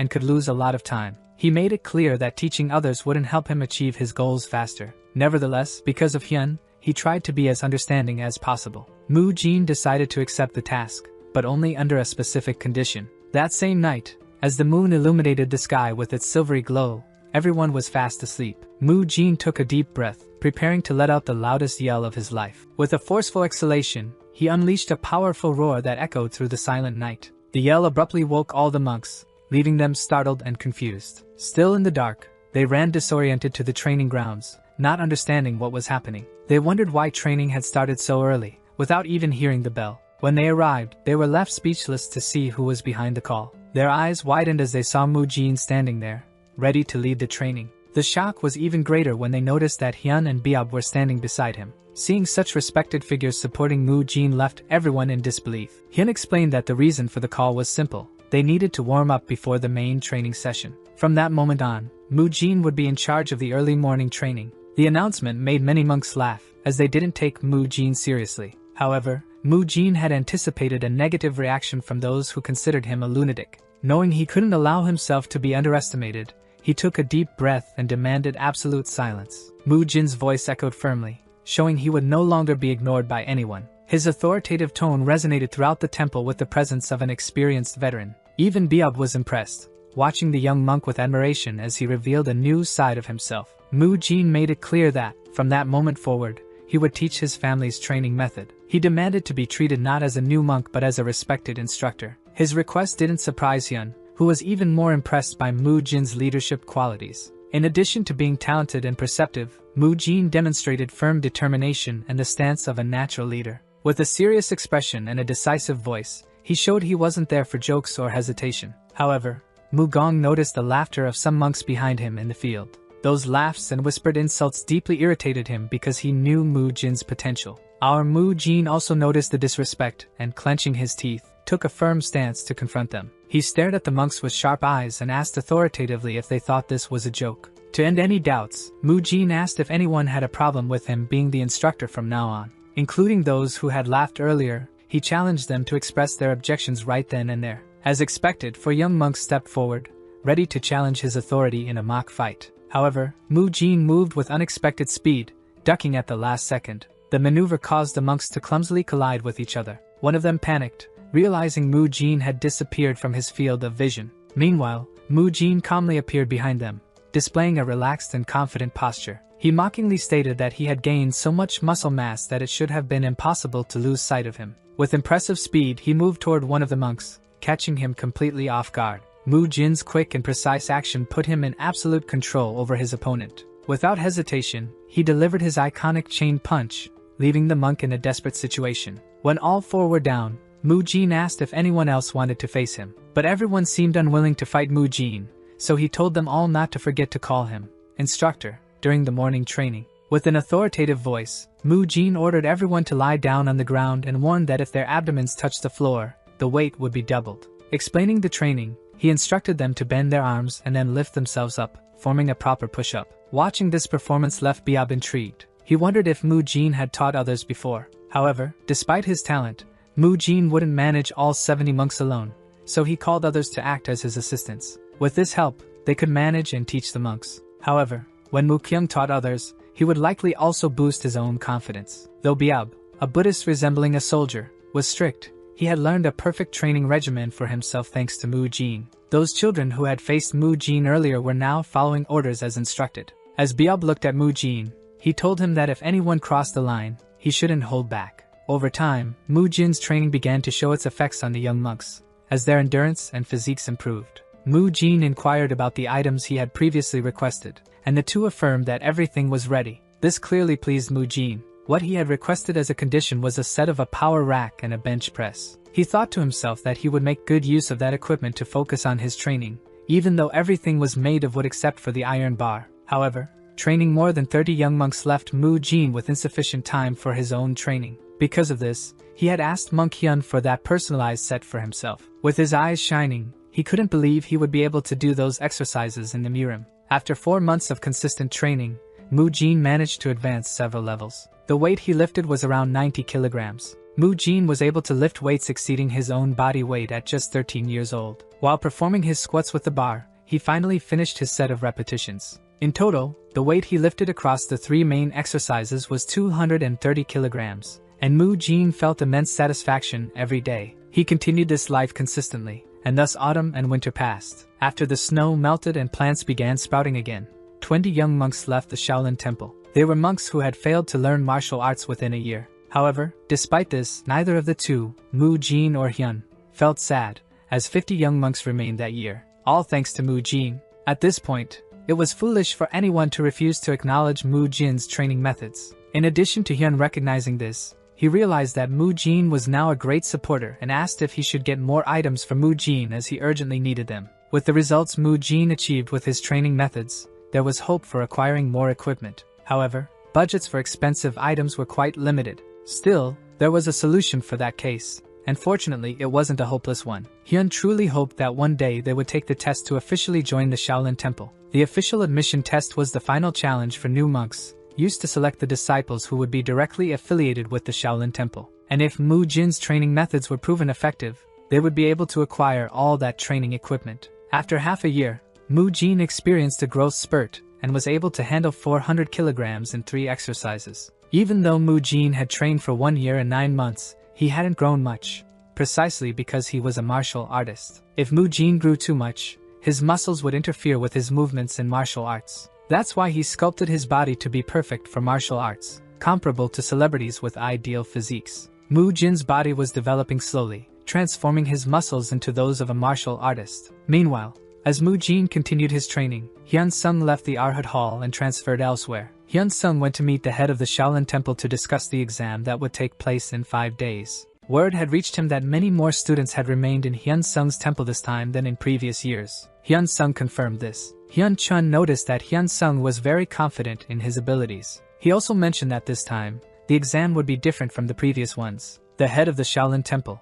Hyun Chun, listened to his subordinate attentively. He was eager for the exam to begin and curious about it as well. Time passed, and the day of the examination arrived. All high-level guests gathered in the Arhat Hall. Normally, there were far fewer guests for the final exam. This time, thanks to Mu Jin, 49 children participated in the test, excluding those who chose to become disciples of the outer sect. There were 42 children. Everyone wanted to see for themselves the truth behind such a large number of students. There were rumors that Hyun Sung had left too many personality-less students, but many thought this was unlikely. Hai Gul, the vice leader, mentioned that Hyun Sung had visited him personally yesterday and said that all the disciples had exceptional skills. He advised his interlocutor to observe the children allowed to be tested. He saw young men with muscular, well-developed bodies. What kind of children were these? Just by observing their physical features, it was clear they were on a different level compared to other disciples. Hyun Sung had complete confidence in them. Arriving at the walls, he thanked everyone for coming despite their busy schedules. Given the large number of participants,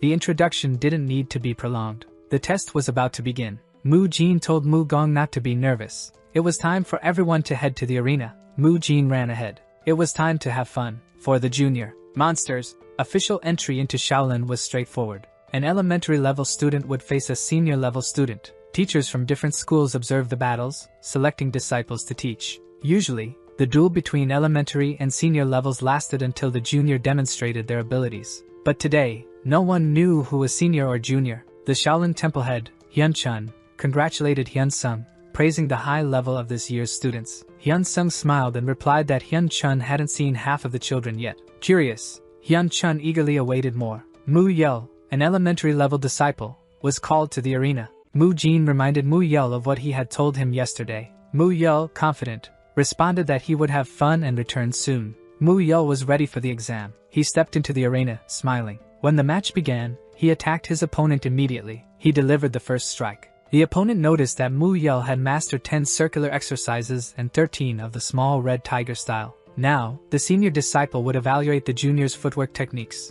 Determined, he tested the junior's improvisational skills and how he used techniques during attacks. Mu Yel spotted a weakness in his opponent's defense and quickly took advantage of the opening, launching a swift attack. It seemed as if he was attacking from all sides at once. He prepared a powerful kick, but the senior struggled to block it. It was unbelievable how the junior moved so quickly. As the senior held Mu Yel's arm and prepared a strong left punch, Mu Yel's defeat seemed certain. However, Mu Yel fell like a cat and escaped. At the same moment, he got back up, and his opponent missed the target. The boy's smile remained intact. The audience was astonished. Mu Yel's instinctive movement resembled that of an animal. How does someone learn to control their body like that? The boy seemed to possess a unique flexibility that responded to his instincts. The teachers advised the students to watch closely. Hai Gul commented that Mu Yel should be trained by him. The duel was over. Mu Yel reflected. His animal-like flexibility wasn't enough. He thought hard about how to improve. First, he focused on his arms and legs, then on blood pathways and flows. Soon, he realized he should only train the connections between techniques,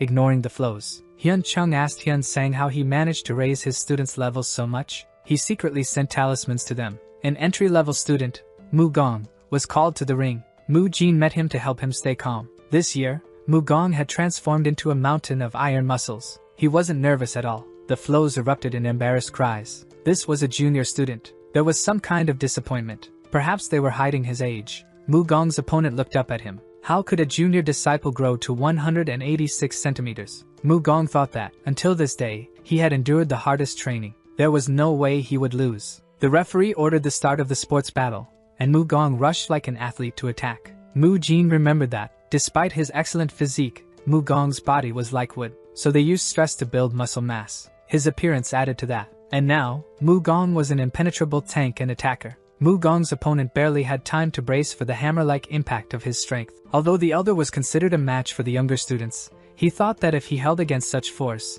he would definitely end up in another world. He decided to urgently raise his internal energy and continue the fight. His arm was enveloped in a cloud of power. He attacked Mu Gong, but Mu Gong rushed with a kick and took a leap. The senior student set up a defense, preparing to block the opponent's strike. Mu Gong rushed at him like a black stone. The teachers on the podium noticed the boy's incredible strength, but he attacked with intelligence and used strategy. So far, he was the only one to fight on equal footing with a senior student. Professor Hai Dam, a follower of the Buddha technique and the immovable diamond technique, was satisfied with Mu Gong's effort. He liked the student. The professor observed how the boy was trying to minimize the number of movements required. This was an indicator of his diligence. At this level, he had the chance to master the martial teachings of the podium. Mu Gong attacked again and was pleased that everyone was only watching him. He rushed ahead carelessly. His opponent saw a gap in his defense and immediately attacked. Mu Gong took a hit to his body with the opponent's foot. Hai Dam was very disappointed. This disciple likes to show off because of the youthful blood boiling inside him. He still has much to learn.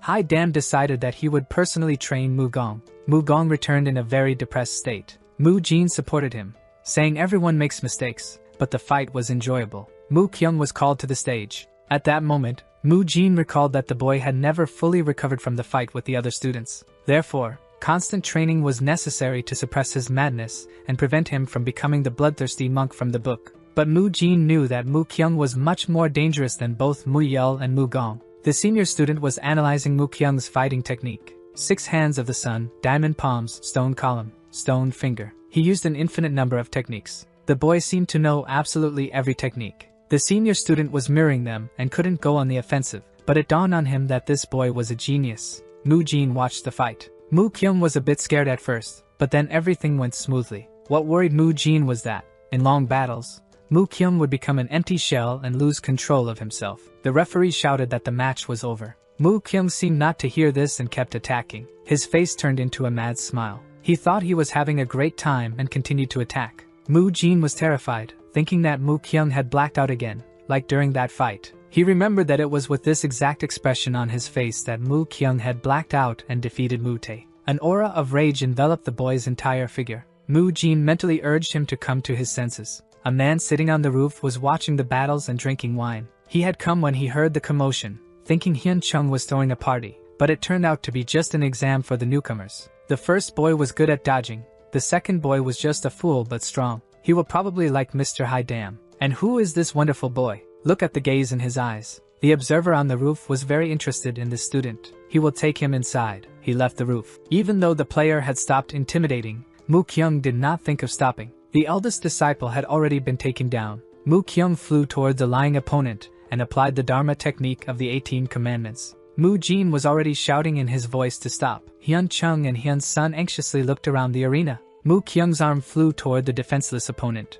At that critical moment, a man who had not stopped drinking wine appeared in the arena, grabbed Mu Kyung's hand, and stopped the motion. Many people recognized him as Hai Guan. Mentor Hai Dam shouted. How could the mentor bring a drink during a duel? What kind of example is he setting for his disciples? Hai Guan opened the flask on the spot. Hai Guan was surprised to realize that the flask contained only water. He did not deny Hai Guan's usefulness to the temple, but there were limits. Hai Guan approached Hyun Chung's disciples and the rest of the audience. He apologized for intervening in the middle of a duel but felt he should be the one to take this young monster under his sword. Everyone agreed that the young monster Mu Kyung's skills were incredible, but only Hai Guan, the leader of the Emerald Order, could handle his madness. He was the only one among the Shaolin disciples who had gone beyond the law of not killing. A group of those willing to do anything to eradicate the most wicked evil. Shaolin's Hyun Chung also thought it was a good idea for the boy to start training under the guidance of Hai Guan, the one who confronted demons. Would he be able to take control of his madness? At this moment, Hai Guan was patting Mu Kyung's head and saying the boy was simply made for his clan.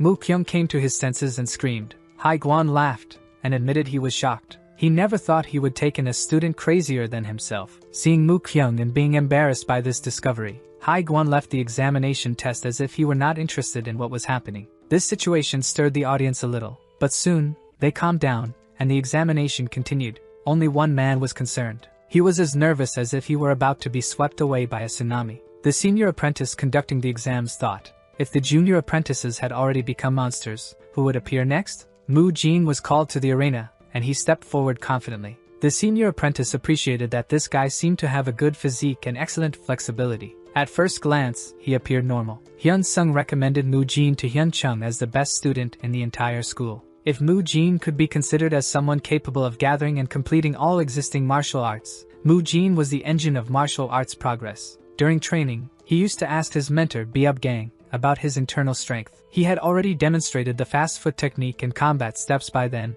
and had even reached the ultimate mind release technique, which left him completely astonished. But Mu Jin said he struggled with this technique. It usually works slowly, but sometimes it doesn't work. For example, when he eats, drinks, or sleeps, the technique fails. Biub Gang realized the boy was a genius and was driven crazy by it. Nobody uses techniques while eating, drinking, or sleeping. He asked if the boy knew about the iron clothing technique. Mu Jin knew it was a low-cost technique used by mountain bandits. Biub Gang disagreed with him. This armoring technique allows you to strengthen your body and protect yourself from metal weapon attacks. It was once popular, but then it became less and less common because it wasn't very effective against masters who had reached a high level. But true iron clothing not only toughens the skin, making it as strong as iron, but also allows energy to be absorbed through the skin. This was a revelation to Mu Jin, and Biob Gang continued explaining that the technique began to lose its former glory. When disciples who had not fully mastered it left the temple, they spread an incomplete version. Mu Jin realized that if he mastered this technique,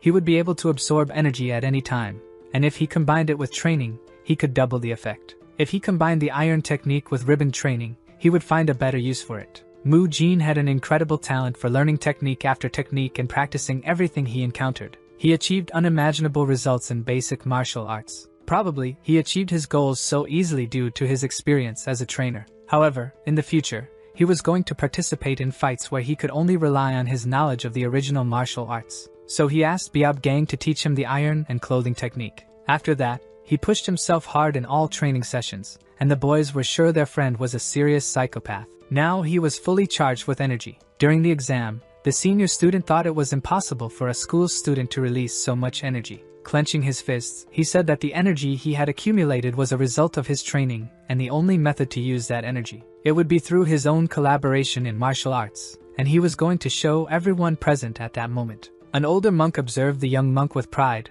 recognizing him as the one destined to advance Shaolin's legacy. A feeling of anticipation filled the air as the monks arrived at the Arhat Hall, with palpable energy and curiosity among them. Despite the weight of responsibility, the man in orange humorously apologized, suggesting a deeper connection with his companion. Reflecting on the journey, the monk expressed a mix of gratitude and playful frustration for being carried along the way. Seeking clarity, a monk questioned the need to delve further into the hall, revealing a bond of care between the two. With a humble posture, the young monk requested an evaluation from the elder, acknowledging his own growth and potential. A call echoed through the courtyard as an older monk signaled for Mu Jin to step forward, marking the beginning of an important moment. With a focused expression, Mu Jin showcased his impressive balance, his body radiating energy as he pondered the mysterious strength within him. As he prepared, the energy pulsed through his arm, the vibrant aura indicating the intensity of the upcoming confrontation. At the signal to begin, Mu Jin burst into motion, his speed creating a whirlwind effect that captured the observer's attention. The older monk braced himself,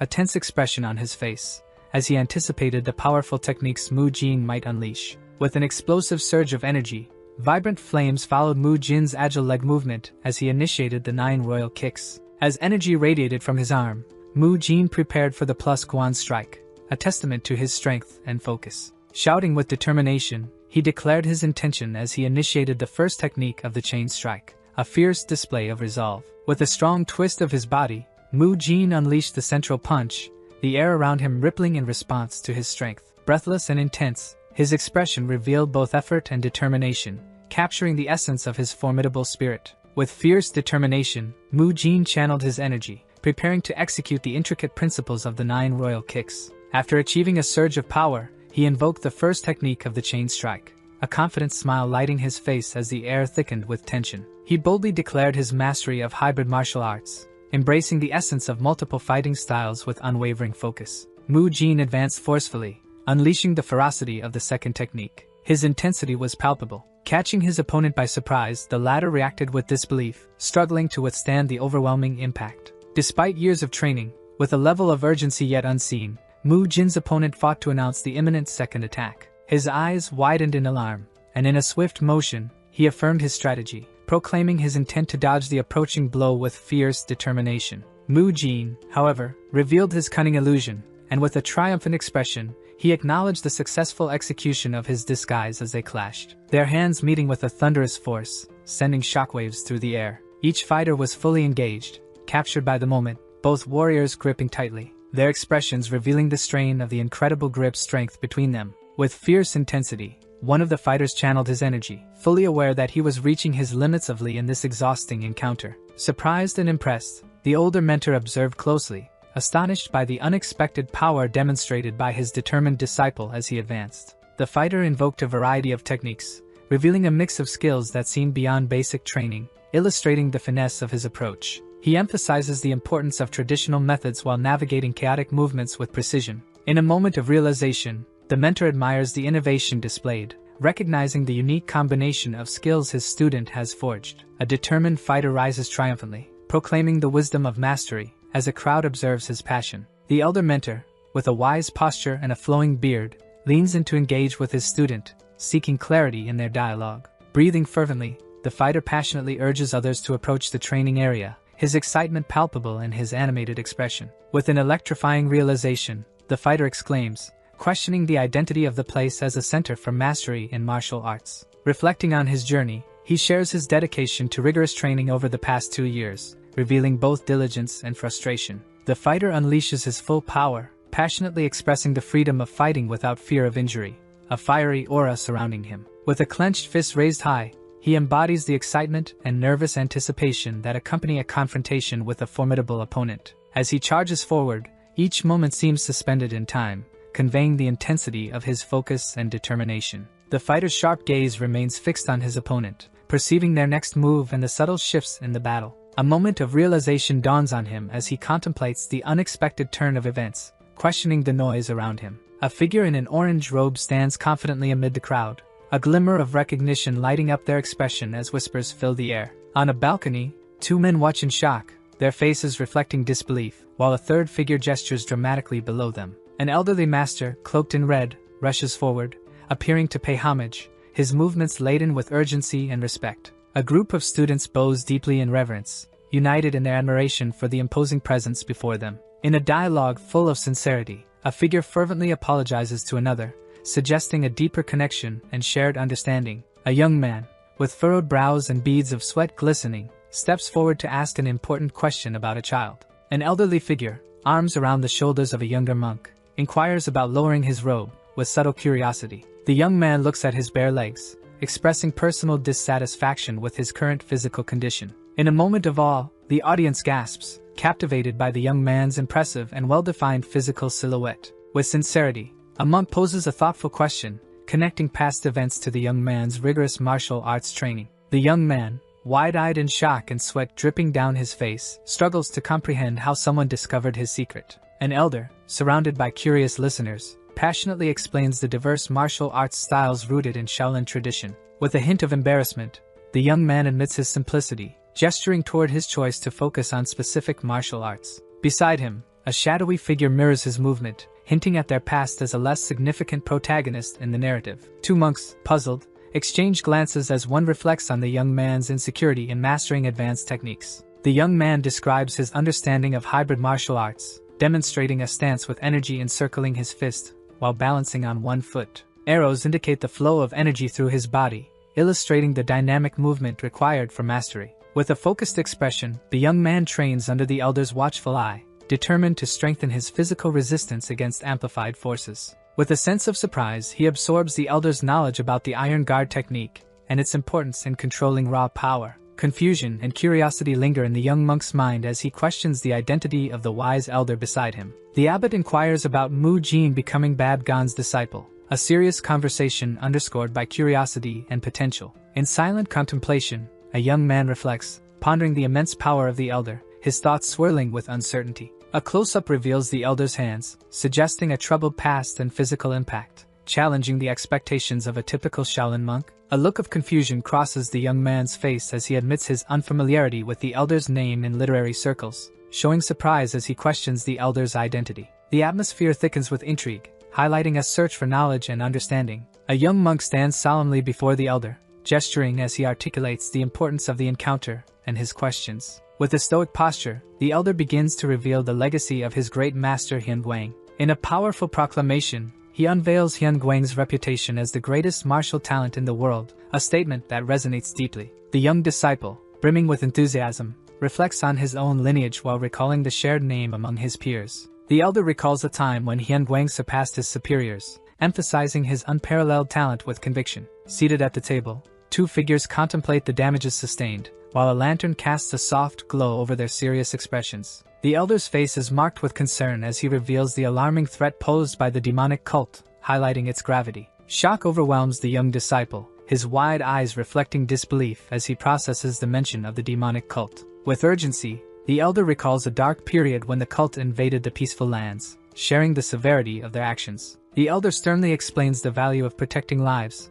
emphasizing the commitment to thwart the cult's threats to peace. Amid rising tension, the senior monks restrain Hyun Guang, ensuring his safety amidst the chaos of war. The urgency intensifies as the elder mentions the need for his superiors, Kong and GM, to engage in the battle ahead. A swift attack is depicted as the demonic cult launches a task force on the Shaolin Temple, catching the defenders off guard in a fierce confrontation. Hyun Gwang demonstrates his unmatched skills, proving himself untouchable against the cult's overwhelming force. Second and third-class disciples express their concern about not being strong enough against the demonic cult, their faces etched with worry as they realize the magnitude of the imminent conflict. In a dramatic revelation, they uncover how the cult manipulated their resources to gain an advantage. A fierce cry erupts as a disciple reacts to the looming threat, determination swelling within him. With a powerful leap, he springs into action, ready to face the challenges ahead. The disciples advance, weapons raised, faces fierce with the fervor of battle, ready to confront the approaching threat. An injured disciple defiantly addresses the invading cult, his body marked by battle wounds but driven by unyielding rage. The painful truth emerges as the warrior reflects on his sacrifices, bearing the weight of his choices amidst the chaos. A wise elder contemplates the past, his somber expression suggesting the heavy burden of loss and what could have been. Faced with the reality of the injuries sustained, a young disciple seeks confirmation from the elder about the fate of his great master. A young disciple, full of determination, proposes a solution to treat the wounded, his confidence radiating. An elderly figure is taken aback, eyes wide with disbelief, as he questions the young disciple's ability to provide aid. A grim man remains silent, reflecting on failed treatments, while doubting the young disciple's claim with incredulity. The young disciple, raising his hand for emphasis, outlines the challenges ahead, acknowledging the limits but still offering hope with resolve. The young disciple conveys his potential to restore movement, even if the path to full recovery remains uncertain. A concerned young disciple questions the monk's knowledge, carefully addressing the learning process of an injured monk. A skeptical figure leans against the doorframe, closely observing the young disciple's remarks while contemplating the implications of past treatments.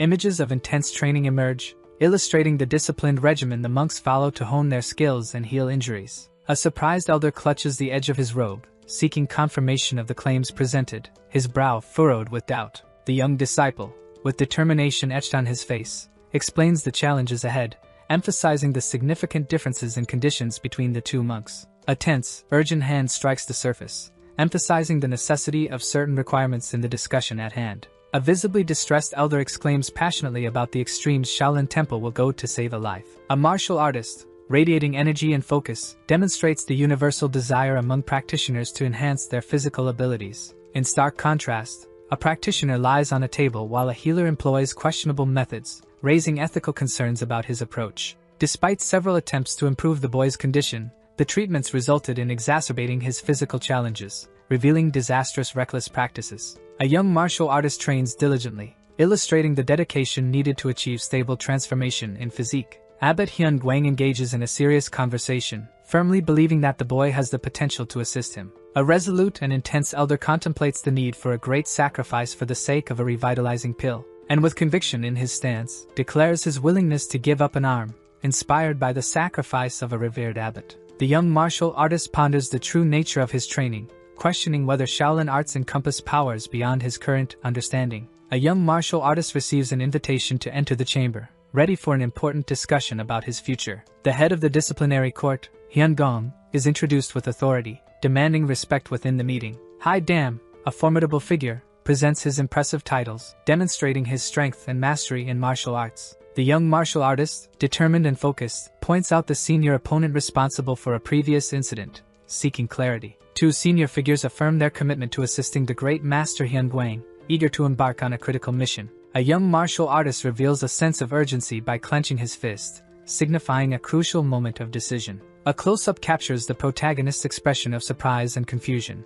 with raised eyebrows, amid an intense discussion. An elderly figure reacts with a mixture of disbelief and curiosity, questioning the bold request of the young martial artist. The tension rises as the young man gestures emphatically, emphasizing the seriousness of his extraordinary claim. With determination in his eyes, he clarifies that he seeks to master a powerful energy, revealing his ambitious intentions. The young martial artist, hesitant, agrees to attempt the challenging trial, uncertainty evident on his face as he grasps the elder's arm. A surge of power erupts from the young man as he activates a striking technique, his expression a mix of determination and intensity. The elder shows shock and alarm, grappling with the implications of the young man's risky effort to unleash such energy, concern written on his face. The young man warns of potential dangers, stressing the need to modify the intensity of the techniques. A fierce resolve transforms his posture as he responds defiantly, expressing his willingness to accept the challenge despite the risks involved. The young man confidently asserts his capability, urgency in his voice, insisting on addressing the elder's concerns about safety. An analysis of the situation unfolds, sharing details about the lack of necessary equipment for effective treatment. With energy crackling around him, the young fighter demonstrates a modified technique, anticipating the elder's reaction amid a tense atmosphere. A specific location is mentioned, suggesting where modern equipment could be found to aid the healing efforts. As he prepares for the procedure, the young man outlines a plan involving muscular electrical stimulation, determination evident in his expression. The elder, with furrowed brows of skepticism, questions the feasibility of sending electricity into the muscles, his pipe resting between his fingers. The young man explains the benefits of electrical stimulation, passionately detailing its impact on muscle metabolism and blood circulation. Surprised, the elder probes further, intrigued by the potential results of the treatment, and expressing concerns about its efficacy. A serious expression crosses the monk's face as he emphasizes the time required to see tangible results from the proposed treatments. With renewed confidence, the young man instructs the monk on the next steps,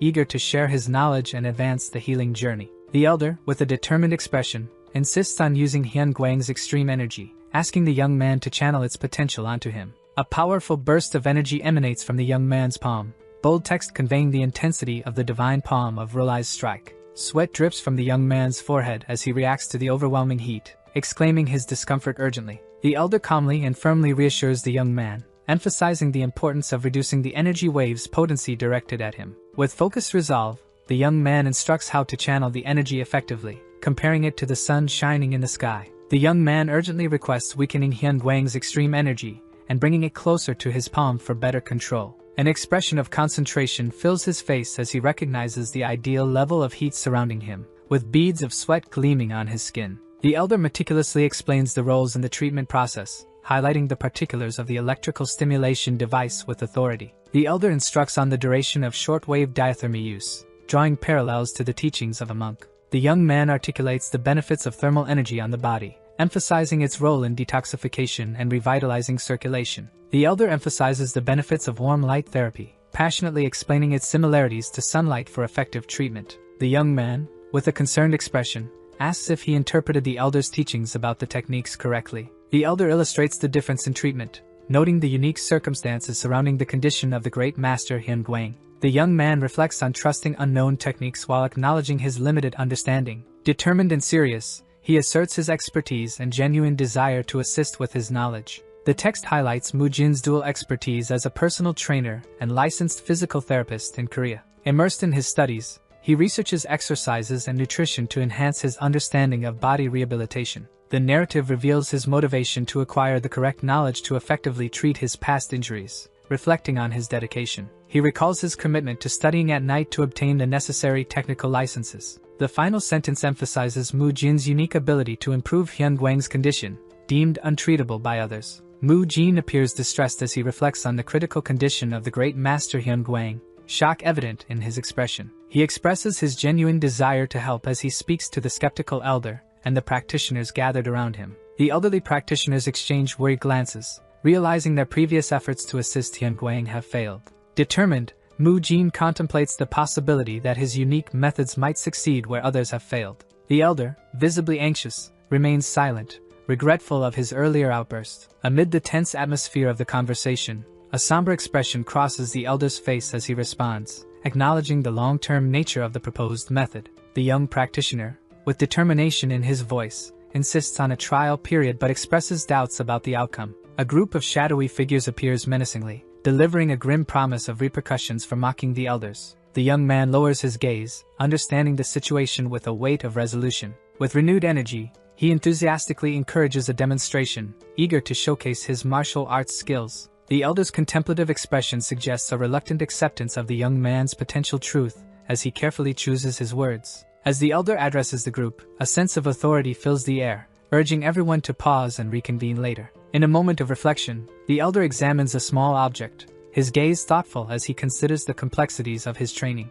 The focus shifts to the young man, who responds with an expression of surprise and newfound understanding about his techniques. With a serious posture, the elder emphasizes the importance of martial arts, clearly outlining how individual character influences the practice. The first image illustrates a dichotomy, contrasting a serene figure embodying icy calm with another animated person full of intense passion. In the second image, a monk sits in meditative focus, personifying patience while emphasizing the skill required to master diverse energies. The third image shows the monk embracing a transformative idea, advocating the shift from overwhelming energy to the cultivation of peace and stability. In the fourth image, a robust figure expresses surprise, articulating the need for scriptures to temper wild energy, showing realization about inner strength. The fifth image portrays a silent exchange between two individuals, one reflecting on ongoing training and the other affirming their commitment to the shared path. A monk expresses gratitude for the arrival of others, setting a tone of respect and communal purpose in a serene environment. In a tranquil setting, a bold figure highlights the potential of a skilled child to assist a master, sparking hope among serious faces. An elder finds himself in a weakened state, evoking shock and possibility with the mention of a child possessing unique abilities. Two monks discuss recent developments, revealing the urgency and importance of their shared experiences in the Arhat Hall. A close-up captures a moment of determination as a protagonist prepares for the next steps in a challenging journey. A resolute figure gets ready for treatment, signaling the start of a significant healing process, with focused energy. A look of shock and concern crosses a face as the gravity of the situation becomes clear. Upon closer examination, an emaciated figure rests on the floor, highlighting the critical state of their physical condition and evoking sympathy. A soft voice reassures, as the elder expresses no discomfort during the treatment, creating a supportive atmosphere. Skilled hands administer care, with the elder's peaceful posture suggesting both vulnerability and trust in the process. A young man expresses his frustration and disbelief at the Shaolin monk's stoicism, revealing his struggle to understand their resilience. A calm voice announces the start of the treatment, marking the transition to a focused and healing environment. As the elder lies down, a warm towel is gently placed on his back, initiating a process to relax his tense muscles. With care, the young man begins stretching the elder's arms and legs, aiming to ease any stiffness in his body. An image of fragility emerges, comparing the elder's body to delicate porcelain, emphasizing the need for gentle handling during the treatment. Meticulous control is emphasized, highlighting the mental strength required for the treatment process and its complexities. Despite the challenges, Mu Jin exhibits unwavering determination, never showing signs of fatigue or struggle. His unbreakable focus captivates those around him, leaving them in awe of the intensity he maintains throughout the session. Mu Jin's eyes remain intensely fixed on the task, embodying a fierce commitment to the treatment, without distractions. Yet, an underlying hopelessness seeps through his intensity, hinting at unspoken struggles and hidden emotions within him. A young boy holds his grandfather's hand firmly, radiating hope and determination as they walk together.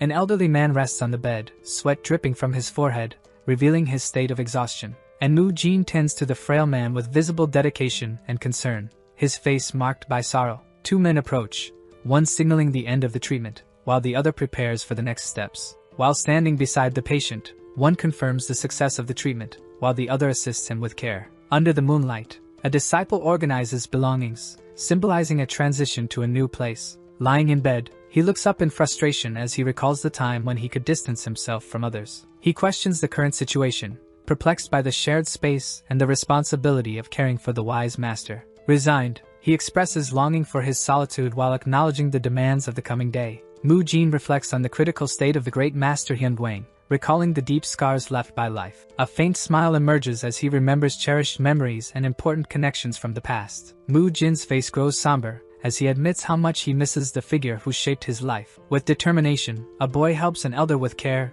demonstrating tenderness in the gesture. And the elder smiles warmly as he receives the boy's care, recognizing the special bond between them. The boy observes the elder's foot with relief, noticing the reduced pain and enthusiastically promising support. With a confident gesture, he reaffirms his dedication to his studies as the elder smiles, proud of the boy's kind heart. Sharing a moment of affection, the boy expresses hope for the future, surrounded by familial bonds. Hugging the elder from behind, the boy overflows with affection, seeking comfort in their connection during the challenging moment. A single trail of incense smoke rises slowly, evoking a somber atmosphere as someone softly calls for their grandfather. Three mourning figures gather before an altar, with a boy kneeling in sorrow under the gaze of a portrait of the deceased. He laments his helplessness, admitting that he could only offer small gestures of care and support. Two tear-streaked faces exchange apologies, bearing the weight of shared pain and silent understanding. While studying, he hears a question from his grandmother, as a shadowy figure watches in the background. Standing before his grandfather,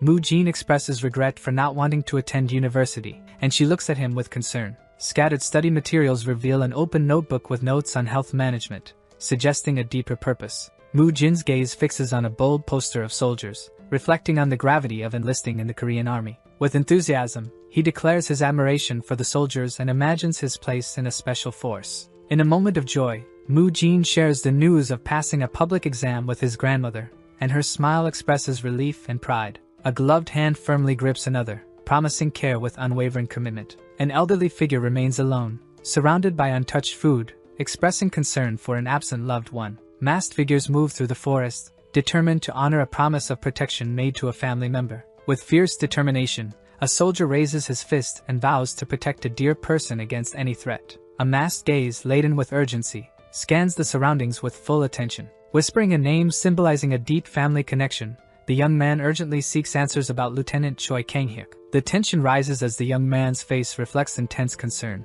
suggesting impending misfortune. The portrait of an elderly woman observes serenely, as if witnessing life's unspoken sorrows and sudden losses. In a somber setting, a man silently mourns as he faces the harsh reality of his grandmother's death. With tears in his eyes, a figure reflects on the brevity of time allowed for mourning, highlighting familial hierarchy. A firm hand clenches with urgency, symbolizing a return to duty immediately after the funeral, driven by commitment. Lines of exhaustion mark Moo Jin's face as he breathes heavily, reflecting on family loss through hidden sacrifices. A group of soldiers marches uphill, their determined steps echoing the weight of shared responsibility. Regret consumes a soldier as he reflects on how he treated his grandparents in the past, feeling the weight of delayed realizations. A cross-legged boy is surrounded by the gentle presence of his deceased grandparents, holding precious memories. The boy's worried gaze fixes intensely as he questions his grandfather's health with genuine concern. With a remorseful expression, he promises to improve his massages while gesturing toward the spectral figures of his grandparents. A comforting hand rests on his head,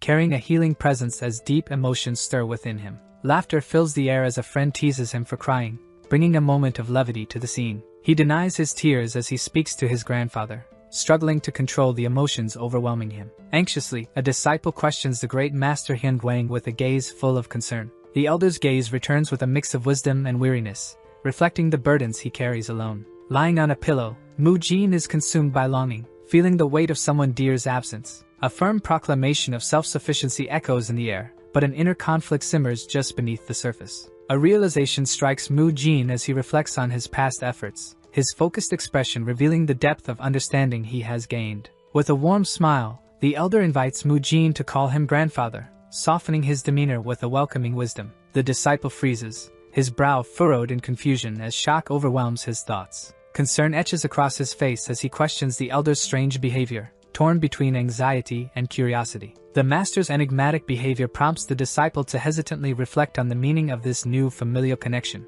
With hesitation, the disciple stammers an uncertain acknowledgement, struggling with his own emotions and the weight of the title. Surprised, the disciple confronts the elder with indignation, his voice rising in disbelief at the absurd situation. Unfazed, the elder questions the disciple's audacity, reinforcing the strangeness of this newfound connection. The atmosphere softens with laughter as the master adopts a jovial demeanor, bringing lightness to the heavy mood. Confused, the disciple tries to reconcile the unexpected title with the disbelief that still lingers. Even amidst the embarrassment, a warmth begins to grow in his heart, subtly shifting his perspective. The disciple furrows his brows in concentration, searching intensely as his expression shifts from hope to growing frustration. With seriousness, the elder suggests the need for a drastic change, his gaze fixed on Moo Jin's disheveled hair. Maintaining an air of wisdom, the elder acknowledges the disciple's worldly desires, suggesting a more appropriate appearance. With a carefree spirit, the disciple lightly apologizes, assuring his commitment to the training. In a moment of panic,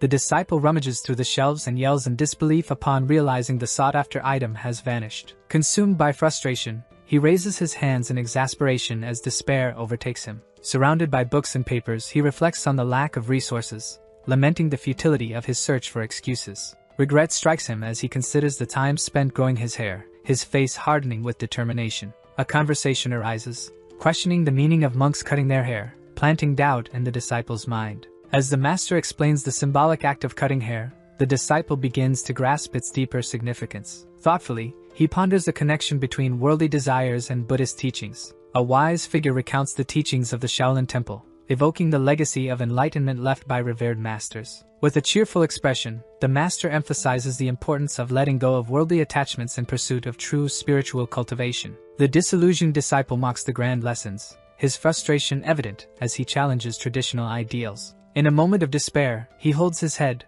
lamenting his decision to join the temple, feeling trapped as if in a dream. Suddenly, clarity strikes as he recalls the romance that led him to this unexpected journey, confusion giving way to focus. Sitting in a hospital, he reflects on his day while holding a piece of food, relaxed despite the environment. The doctor stares at him, surprised, as the significant mention of the hospital dawns on him. A flamboyant figure laughs heartily while discussing a hair problem, as a woman listens with a disinterested expression. The young man, overcome with panic, grabs his hair and screams in terror, completely consumed by fear. Surrounded by others, he questions his anxiety over haircuts, feeling the weight of military service expectations. With passion, the young man argues that cutting hair symbolizes breaking ties with worldly desires, his expression brimming with conviction. Thoughtfully, he reflects on shaving his head as a means of freeing himself from earthly attachments. Suddenly, an idea strikes him, his finger raised triumphantly as a mischievous smile spreads across his face. With enthusiasm, he confidently declares that his unconventional hairstyle will go unnoticed in this new era.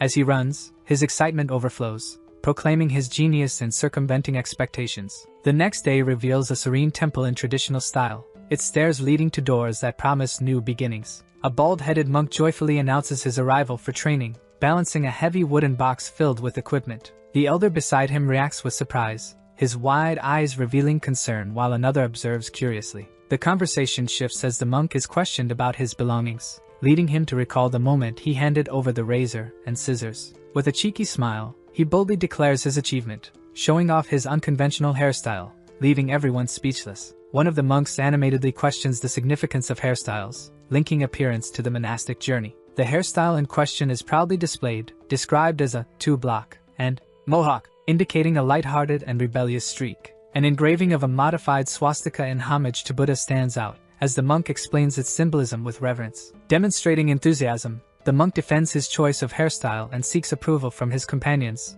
exalting his positive attitude. Laughter echoes among the elders, who react to the bold style with camaraderie and amusement in the air. A lively discussion arises as a monk humorously acknowledges a provocative idea shared by another, bringing lightness to the moment. The arrival of a new protagonist sparks curiosity, as he cautiously inquires about the well-being of the respected Grand Master. Surprise takes over as another monk enters, eliciting astonished reactions due to his bold hairstyle. Questions arise about the recent haircut, as the monk confidently reveals the intention behind his stylistic choice. A wise elder passionately explains the significance of hair and their beliefs, highlighting the commitment required to renounce worldly desires. The enthusiastic monk defends his decision, asserting that his hairstyle reflects an innocent and unpretentious nature. With a mischievous smile, he recalls the famous haircut of the legendary Buddha Ray, initiating a light-hearted debate. Two elders exchange serious looks, reflecting on the deeper meaning of hair and its impact on spiritual expression. In contemplation, a monk questions whether the complete removal of hair is the true manifestation of their beliefs. The wise elder pauses, visibly pondering the implications of such a drastic decision on their appearance and essence. A spirited young monk challenges the group, humorously suggesting that many could benefit from trimming their overgrown beards. With enthusiasm, he mentions the image of Buddha Dharma, emphasizing how the revered figure only shaved the top of his head. Smiling confidently, he declares that the essence of their beliefs lies in detachment from the world, not in outward appearance. Two elders exchange thoughtful glances, considering the monk's point about the historical representation of Buddha Dharma's style. Reflecting, an elder acknowledges that the unconventional style could be seen as unattractive by societal standards. A playful elder, with a light smile, teases the disciplinary leader about his appearance choices. The stern court leader rubs his forehead in exasperation, firmly imposing limits on hair length with a resigned expression. Hyun Guang remains confident, his challenge evident as he accepts Mu Jin's style, embracing individuality with unwavering resolve. As night falls, the atmosphere shifts, signaling the end of the day's events and anticipation for tomorrow's training.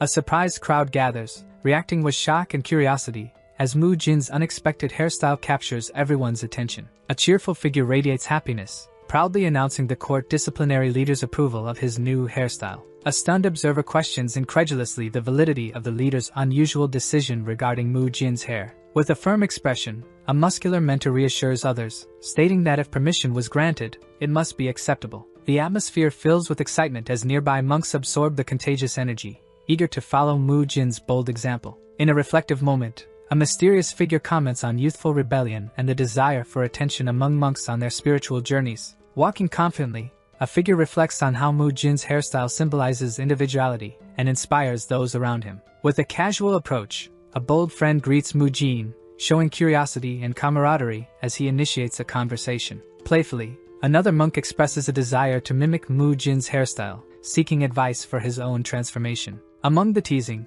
a contemplative colleague doubts his ability to achieve the same success, pondering the challenges ahead. Passionately, a heated discussion unfolds at the table as monks debate the implications of their hairstyles on their identities and beliefs. A determined monk passionately declares his commitment to Buddhism, emphasizing the significance of his choice without hesitation. In a moment of uncertainty, another monk reflects on his hairstyle options, eliciting laughter from his companion as he shares his indecision. Acknowledging his superior, the senior monk responds respectfully, reaffirming his loyalty and willingness to follow instructions. Tension rises as a powerful figure orders his disciples to capture someone, creating a sense of urgency in the atmosphere. Shocked and frightened, the young monk reacts vehemently, questioning his master's authority amid the chaos. Amid the confusion, a mischievous monk enthusiastically offers his services for an impromptu haircut, blending humor with confidence. A dedicated disciple diligently cares for an elderly monk, highlighting the seriousness of his frail health. Lines of effort radiate from the frail monk's body,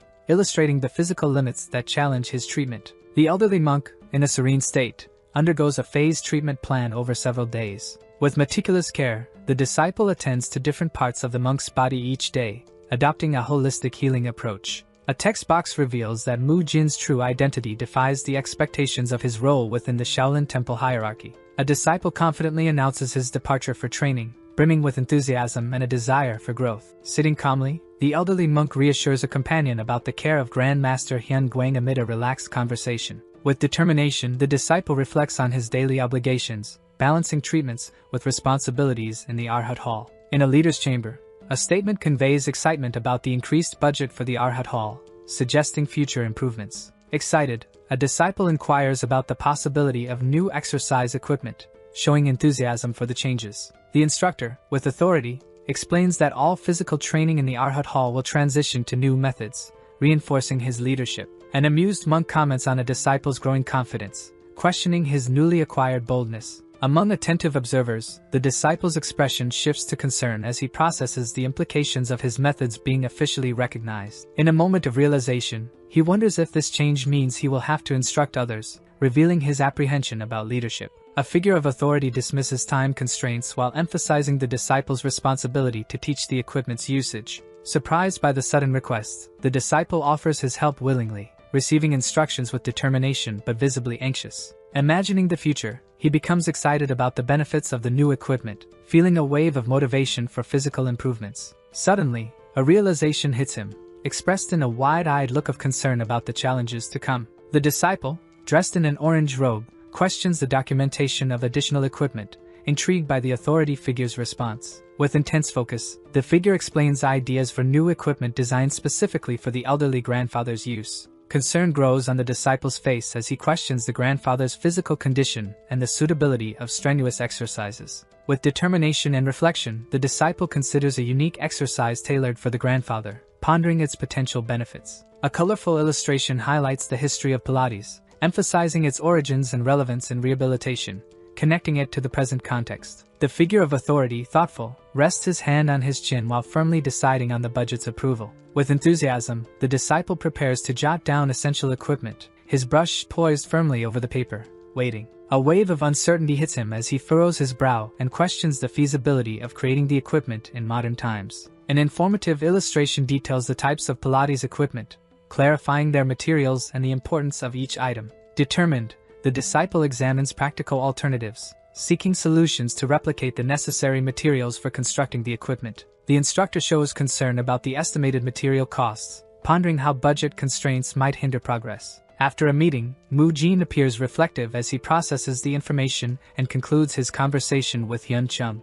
Excited, the disciples surround Mu Jin, teasing him about his tardiness and calling him an adorable troublemaker. A curious disciple inquires about the other's baldness, prompting a moment of reflection before the conversation shifts. Mu Jin recalls his training under a monk, highlighting the valuable lessons learned and feeling a renewed urgency to continue. A disciple expresses feelings of suffocation while another tries to console him, showing concern in their expressions. Mu Yo greets appear with excitement, though a sense of uncertainty still lingers in the air. The conversation deepens, and Mu Yeo reflects on his training, connecting the effort to the monk's size. A sudden revelation strikes him upon discovering that someone is searching for him, sparking his curiosity and apprehension. The older monk appears restless, clasping his hands anxiously as he expresses uncertainty about the situation. A thoughtful monk contemplates an urgent dilemma, his furrowed brow revealing the weight of responsibility. A mischievous disciple teases about an unexpected situation, his bright face masking the seriousness of the moment. The instructor reflects with concern on the challenges of teaching a particularly forgetful student, his frustration visible in his posture. The same disciple, now animated and determined,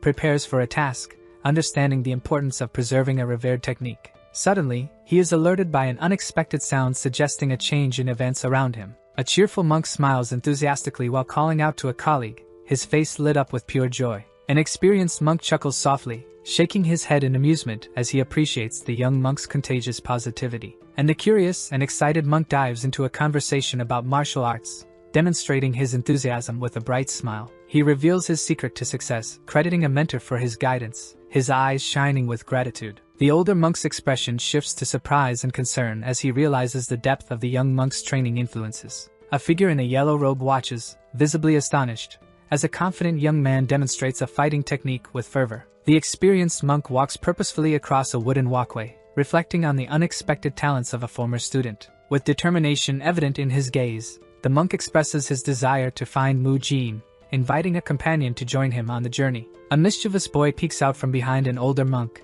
eagerly introducing himself, while the elder watches him with mild irritation. A figure in a yellow robe approaches an imposing figure, surprise written across their face as they question the unexpected visit of Haigul. Standing firm, he declares that he has urgent business with Grand Master Hyun Guang and a young man. Mu Jin reacts with disbelief, questioning why anyone would have business with him, while his companions watch with curiosity. The scene shifts to Hyun Guang's residence, where the question why me lingers in the air against the backdrop. A serious monk in a yellow robe stares straight ahead, his rigid expression reflecting a mix of tension and contemplation about the situation. With lightheartedness and discomfort, the young man greets Grand Master Hyun Guang, while a cheerful child brings more life to the setting. The young man wonders why the monk is staring at him, feeling uneasy under the intensity of that gaze. A jovial elder warmly welcomes the visitor, though a note of curiosity about the unexpected visit remains evident. However, the wise elder reveals that he wishes to discuss matters concerning Mu Jin, suggesting a deeper connection between them.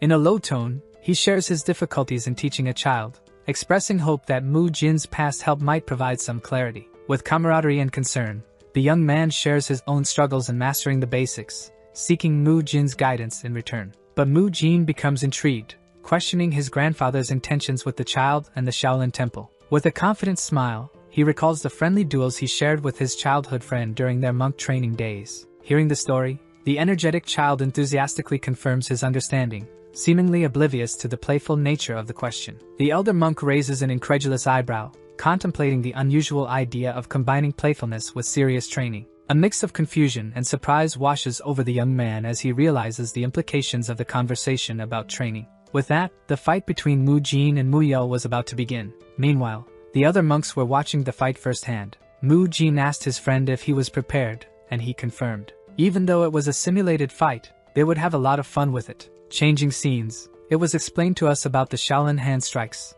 the martial art created by Dharma. There are rumors that he developed his techniques based on 5 animals: the dragon, tiger, leopard, snake, and finally the crane. That is one of the main martial arts of the temple, and thus they each have a certain level, as they are connected to patience and penance. The 5 Shaolin strikes tend to use energy in a different way. Despite that, they are quite similar to Taoism. However, this martial art is different from other arts, and despite that, the legacy of the 5 Shaolin hand strikes remains preserved. And Hai Hul is their only successor, with the duty of protecting that legacy. The old monk realized that this was the reason he was somewhat impatient. He truly wanted to know if the monk Mu Yeo would be suitable to use the 5 strikes, and seeing his strange and never-before-seen movements, that left a doubt in his mind. Hai Gul wondered if he had chosen the wrong disciple and thus would put an end to the legacy of the 5 strikes. Then they finally finished the simulated fight, and Mu Jin said that it had been quite fun after a long time. Hyun Guang asked Hai Gul to take Mu Jin with him. Moreover, he also wanted Hai Hul to teach them about the 5 strikes, and he explained that he would entrust Mu Jin to him at that moment, which left them quite surprised. Hai Gul tried to explain that the 5 strikes were different from other arts, but Hyun Guang asked him not to worry about that. With that, he called for Mu Jin, and he explained the importance of outward appearance to the boy. A senior monk gently reminds the young man of the crucial importance of inner qualities over physical appearance. The young man's intense gaze and furrowed brow reflect his deep contemplation of the elder's words and their meaning. With a resolute expression, the young man prepares to follow Grand Master Hyun Guang, eager for the journey ahead. Mu Jin strides confidently toward the training field, ready to face the challenges of the new day. With clenched fists and determination in his eyes, he focuses on mastering the ancient Shaolin technique of the 5 hand strikes. Excited, Mu Jin points out that this is the first joint training since mastering the muscle stretching techniques. With a thoughtful expression, the senior monk questions the decision to teach the new student, pondering the implications of this arrangement. The young man, sweat on his brow, demonstrates an understanding of his friend's anxiety given the unexpected circumstances. The senior monk reflects on the strong legacy of his family, hinting at the weight of tradition and expectations on the training journey. With determination, the young man accepts the training, signaling his commitment to embracing the challenge ahead. The elder monk passionately declares that it was Dharma who developed the Shaolin techniques, instructing Mu Jin to focus and learn. The instructor demonstrates the simplest and most accessible crane strike, as a bright-eyed crane nearby watches attentively. Biab Hyen positions himself confidently, ready to showcase his skills as the master assigns him to lead the demonstration. With enthusiasm, Biab Gang reveals he has received instructions from Master Haigul, asking Mu Jin to pay close attention. Explaining the fundamentals, Biab Gang emphasizes that the first step involves energetic breathing to channel inner strength. The instructor's intense gaze signals the start of a transformative practice, as words of focus and determination echo in the environment. With precision, the monk executes a fluid motion, embodying the essence of martial arts with incredible speed and grace. A close-up captures the monk's hands in action, articulating a powerful technique that radiates strength and concentration. In a dramatic stance, he extends his hands, channeling energy through his movements and affirming his mastery of the form. Wide-eyed with admiration, the observer expresses his realization, recognizing the importance of this martial path compared to traditional practices. The monk gracefully mimics the fluidity of a crane, suggesting the importance of harmonious body movement in martial arts. With an encouraging tone, the instructor invites the students to observe and replicate the demonstrated technique. A casual remark reveals familiarity with a peculiar wooden dummy, evoking nostalgia in the training environment. In a moment of reflection, the students share concerns about a fellow practitioner, highlighting their shared journey. The essence of the Sha technique in 5 lies in the need for flexibility and control for complete mastery. A question lingers in the air as a monk seeks to understand his companion's restlessness, creating a connection amid playful banter. With a contemplative gaze, the second monk reflects on the complexities of the movements. The first monk questions the mastery of a martial art form, signaling his quest for clarity amidst confusion. A wise elder appears, sharing insights about the journey of a fellow student and strengthening the sense of camaraderie. In a moment of uncertainty, the second monk reflects on common struggles, seeking answers to the challenges in training. A young man ponders deeply about the reason for his unexpected visit, realizing a hidden purpose behind the situation. Under the moonlit sky, a figure proudly declares possession of a unique martial art, highlighting its personal connection and significance. 2 individuals share a moment of appreciation after an intense combat, emphasizing camaraderie and the importance of mutual support. An elder advises caution about physical limits in martial arts, warning that excessive ambition can surpass the body's capabilities. The daring figure demonstrates a new hybrid martial art, combining techniques while emphasizing the importance of fundamental skills. A muscular young man channels intense energy, showcasing his defined physique while reflecting on the toll martial arts take on the body. Tension grows as he acknowledges his limitations and ponders the consequences of surpassing his physical limits. A contemplative expression reveals his desire for growth while confronting the fear of stagnation in his martial journey. The elderly mentor observes attentively, prepared to offer crucial advice shaped by years of experience and wisdom. A decisive moment unfolds as the mentor suggests learning the invincible punch, introducing a critical point in the quest for mastery. As the book is opened, teachings about the invincible punch are revealed, with hands emphasizing its importance in controlling powerful forces. The young martial artist listens attentively, captivated by the elderly mentor's words about the transient nature of life. The master gestures toward another sage, signaling a moment of recognition as the student absorbs the lessons imparted. With a moment of clarity, the instructor summarizes his teachings, urging the young man to grasp the deeper meaning of martial arts. A thoughtful expression crosses the student's face as he reflects on the importance of capturing the true essence of training. A majestic crane spreads its wings, symbolizing the fluidity and grace intrinsic to the martial art being taught. The young martial artist remains in contemplation, recognizing the profound significance of the crane's strike in his learning journey. With a firm gesture, the mentor questions the student about his familiarity with the crane, reinforcing its relevance in martial practice. But the student, with a mischievous smile, admits his lack of experience with the crane, adding humor to their exchange as they share a laugh. The dialogue highlights the natural connection between martial arts and the movements of various animals. A young martial artist reflects on the complexities of movement, pondering Mu Yel's unusual flexibility and his struggle to emulate the techniques. Two mentors discuss Mu Yel's challenges, revealing their concern about his clumsy execution of martial forms. The student passionately clarifies his perspective, affirming the importance of understanding crane movements to master the crane strike. While a thoughtful practitioner draws on the ground, he illustrates the disconnection Mu Yel faces in trying to mimic a crane without proper knowledge. Tension rises as a student encourages another to reconsider the true source of the difficulty, emphasizing that the problem is not with the movement itself. The martial artist demonstrates graceful movements, illustrating the idea that nature inspires the crane's dance and martial arts. A student questions the essence of the movement, reflecting on the struggle to correctly imitate what is inherently natural. However, the mentors debate the effectiveness of their training methods, analyzing their approach to imparting knowledge to Mu Yel. One defends the idea of helping Mu Yel develop a deeper understanding of his physical capabilities rather than focusing solely on techniques. The dialogue concludes with a mentor asserting that Mu Yel's true learning lies in moving instinctively rather than rigidly following forms or manuals. A young monk enthusiastically discusses Mu Yel's potential to master the crane's movements independently, evoking a sense of possibility. And a perceptive mentor emphasizes the importance of Mu Jin's guidance, coming from Grand Master Hyun Guang, with urgency in his voice. Another student reflects on the importance of a flexible mindset, questioning his previous focus solely on the rigid forms of martial arts. But the monk reflects on his struggle to compete with someone deeply connected to the teachings, showing a mix of frustration and determination. The mentor acknowledges the student's perceptions, reflecting on the need to incorporate lessons about cranes into his training method. The young monk enthusiastically proposes to show Mu Yel, generating excitement among his peers. Amid the anticipation, a student raises concerns about how to capture a crane, reflecting a moment of doubt. A later scene reveals a determined student apologizing for his tardiness, demonstrating commitment to his training despite setbacks. Surprise and recognition occur as another monk greets Haijul, hinting at their shared journey within the teachings. In a contemplative moment, Mu Yel observes his surroundings,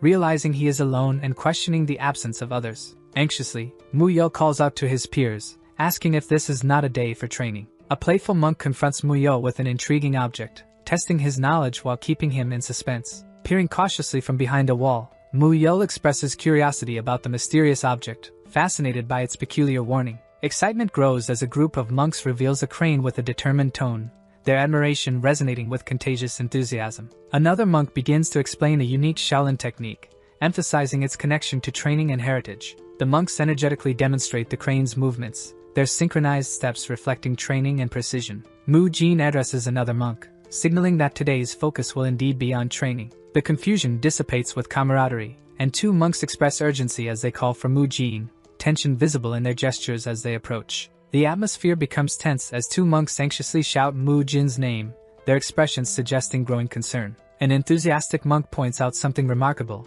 his eyes shining with fascination despite the uncertainty of others. Three monks proudly demonstrate the crane strike, their synchronized poses and expressions radiating enthusiasm and discipline. Mu Yel declares the superiority of the Shaolin five-hand techniques with contagious excitement and renewed determination in his eyes. The monks run toward their companions, discussing the recent crane capture animatedly, their palpable urgency reflected in their movements. A focused monk responds to a question, sweat dripping down his forehead as he ponders Mu Yel's ability to keep pace. By the water's edge, Mu Yel attentively observes a crane, contemplating its grace as he reflects on the training ahead. He confidently smiles at the crane, asserting the distinction of his technique compared to others. In the background, two monks animatedly discuss a student's ability to mimic the crane's movements, surprised by the unexpected results of his training. A monk playfully gestures, expressing excitement as he reflects on Mu Yel's agility and adaptability alongside the crane. The focused monk observes the crane's movements,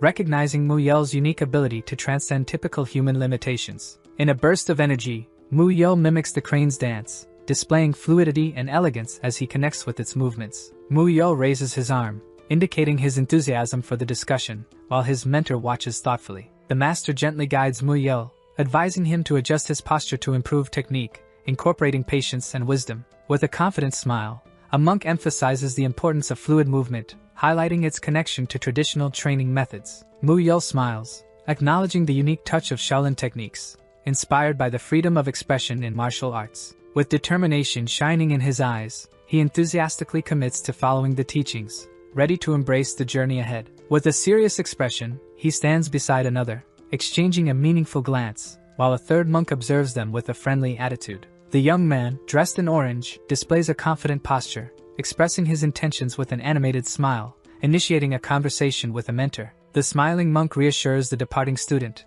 suggesting his journey is reaching a natural conclusion, filled with guidance and encouragement. The young man moves forward, gratitude evident on his face, acknowledging the lessons learned and the bond formed during training. With an animated gesture, a monk responds enthusiastically, ready to greet the departing student and embrace the moment. Yet he worries, questioning whether letting the student go is the right decision. With a confident smile, a monk reflects on the student's journey, affirming that foundational lessons transcend specific skills. The animated interaction between two monks highlights the realization that a student is ready for a new path in his training. As memories surface, he reflects on the challenge of integrating his martial arts with traditional practices into a unique style. Determined, he focuses intensely, understanding the importance of the corrections observed during his training, driving him toward mastery. The martial artist performs a series of powerful techniques, demonstrating fierce dedication to his training with a triumphant presence. With a determined expression, a young man reflects on his grandfather's teachings,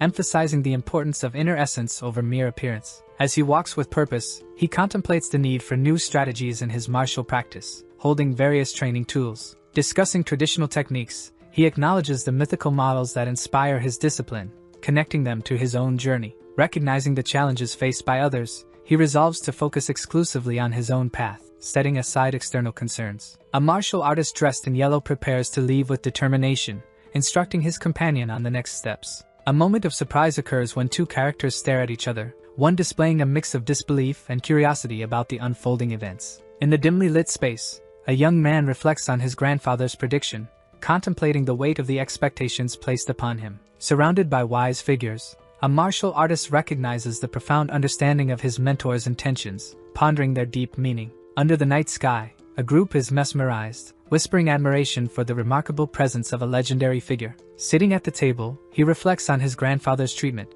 surrounded by books and a sense of urgency. With clenched fists, he wrestles with the possible consequences of a decision weighing heavily on his mind. With determination in his eyes, he concludes that special actions must be taken, marking a decisive point in his journey. Two sages converse, pondering the dedication of a healer while expressing concern about the Grandmaster's recovery. In the middle of the dialogue, one questions the other's earlier statement about the healer's progress, revealing underlying tension. A calm-faced elder insists on the importance of punctuality, urging everyone to act swiftly. In a moment of silent contemplation, an exhausted figure seems to wrestle with internal conflicts while focusing on a crucial task. Worried, a protagonist questions a friend's urgency, hinting at the weight of unspoken concerns. In dialogue, a young man reassures an elder, promising to finish his tasks before joining him. Surprise overtakes the elder's face, revealing a moment of shock that underscores the gravity of the ongoing situation. The elder, frail but attentive, expresses concern about his physical condition, questioning if the pain has moved to his back.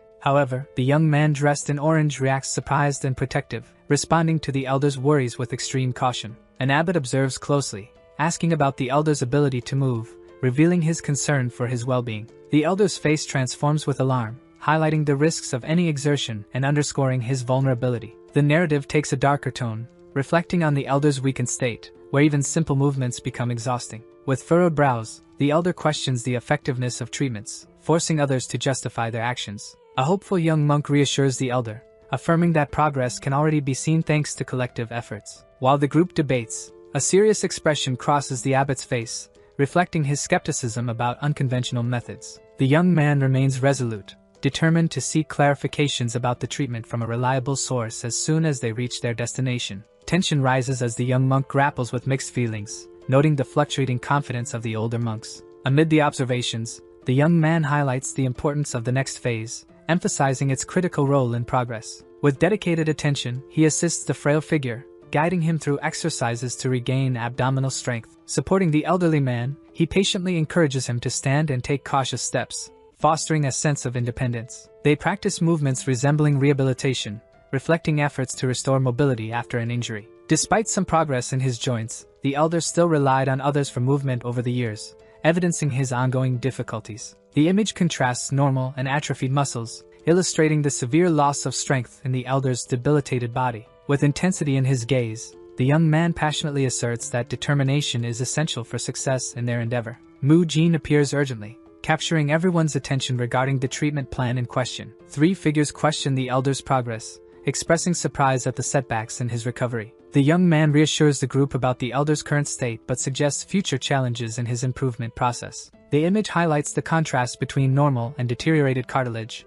showcasing the effects of aging on the joints. With a focused expression, Hyun Guang reflects concern as he explains the risks of rebuilding muscles in such a fragile state. Two elders engage in a serious discussion, questioning a proposed solution while demonstrating skepticism. The young man encourages open dialogue, recognizing the progress made and reinforcing continued confidence in their efforts. With a determined look, he emphasizes the importance of sharing potential solutions without hesitation or doubt. His furrowed brow conveys urgency as he insists that the elder should consume meat. Mu Jin firmly advocates for the idea of consuming meat, while hooded figures listen attentively. Three elders exchange skeptical glances, debating the relevance of meat consumption for muscle growth in the present day. Thoughtfully posed, an individual mentions research arguing that vegetables and exercise can meet nutritional needs. A diagram illustrates the differences between plant and animal proteins, highlighting unique benefits for the human body. An elder with a weary posture reflects on the need for nutrient-rich meat-based proteins due to his advanced age.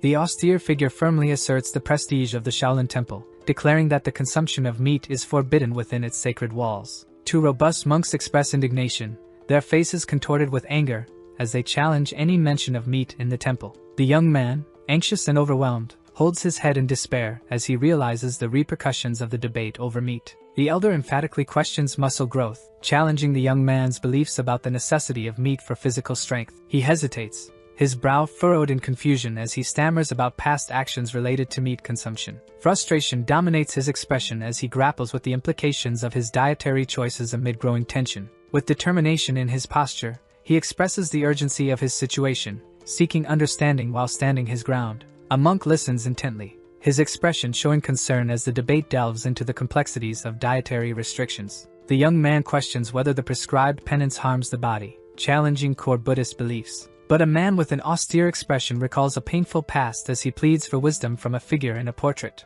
Frustration strengthens his voice as he questions the morality of actions that contradict a fundamental ethical principle. A close-up reveals a face contorted with anger, highlighting the intensity of his internal emotional turmoil. A monk's eyes widen in shock as a powerful figure confronts him, the tension palpable in the surrounding air. Fury dominates the scene as one person challenges another's authority, underscoring a clash of conflicting ideologies. In a heated exchange, a commanding figure warns another, the tension suggesting a conflict on the brink of eruption. The elderly monk extends his hand, attempting to calm a companion, while despair and worry mark their expressions. Surprise spreads among the onlookers as a monk questions the unusual display of power during the intense moment. A contemplative dialogue emerges as an elder reflects on recent events, pondering the weight of their implications. Intrigue permeates the atmosphere as a monk questions an unusual dietary belief, seeking clarity amid uncertainty. The determined figure expresses his thoughts, gesturing animatedly as frustration and urgency shine through. With a furrowed brow and a fervent tone, he poses a thought-provoking question about the nature of existence and the idea of reincarnation. The scene shifts to a serene landscape where a man walks among animals, illustrating the cycle of life through earth, rain, and rebirth. A philosophical dialogue unfolds as a figure compares the innate qualities of humans and animals, exploring the essence of life and morality. With a passionate demeanor, the same monk emphasizes the interconnectedness of life, suggesting that humans and animals share a common destiny. A solemn figure with a long beard and thoughtful expression sighs deeply, contemplating the gravity of the moment. Two imposing figures stand behind another, their stoic expressions contrasting with the tension present in the unfolding dialogue. With a decisive tone, a wise elder articulates the importance of tradition while acknowledging the challenges posed by evidence-based beliefs. A young man, his eyes wide with urgency, raises his hand to intervene, his passion evident as he challenges prevailing wisdom. The elder, with a resolute posture, raises his hand in a gesture of authority, emphasizing the sacred obligation to honor the past. A wise leader adorned with a long beard listens attentively, his expression suggesting a critical decision about to be made. Two authoritative figures engage in a heated discussion as one proposes a drastic change to the temple's sacred laws. Caught off guard, a young man reacts with disbelief, expressing his shock at the implications of the proposed change. With conviction, the elder announces a significant exception to traditions, reshaping the rules out of compassion. In a moment of euphoria, a spirited young man triumphantly declares his success, grasping the weight of his achievement in saving someone dear. The elder leader suggests alternatives for Grand Master Hyun Guang to consume meat without disrespecting the temple's rules. A determined young man questions the nature of the proposed punishment, willing to accept it on behalf of another. With solidarity, the elders detail the severe punishment of facing the wall for an entire month, recalling the young man's past experiences. Surrounded by imposing figures, the elder maintains his firmness while the young man struggles with the weight of the decision. In a moment of determination, the young man contemplates the challenging commitment to endure the imposed punishment. Filled with resolve, he declares his willingness to accept any consequence without hesitation. The elder monks engage in serious discussion, questioning the appropriateness of their choices amid the growing tension. As dusk falls, the meeting concludes with a solemn reflection on everything that transpired. In the calm of a serene landscape, the scene shifts to the quarters of Grand Master Hyun Guang, where events continue to unfold. With determination in his eyes, a monk expresses his readiness to risk everything for the temple's future. A contemplative figure reflects on the consequences of strictly following the rules, pondering the temple's long history. Another elder voices his concerns about assuming leadership despite his injuries, demonstrating deep respect for tradition. With a heavy heart, he admits the temple's decline and takes responsibility for the loss of its greatness. A wise elder acknowledges the complexity of change, affirming that not all transformations bring positive results. Firm in his stance, he expresses hope that Mu Jin, the chosen successor, will bring beneficial advancements to the temple's future. The elder reiterates his desire to maintain confidence in Mu Jin, emphasizing his faith in future leadership. The abbot invites Mu Jin to the hall, marking a moment of welcome and anticipation. An observer reflects on Hyun Guang's instinctive reaction to Mu Jin's arrival with food, suggesting a deeper significance. The focus shifts to the bountiful meal, where the meat symbolizes abundance and change.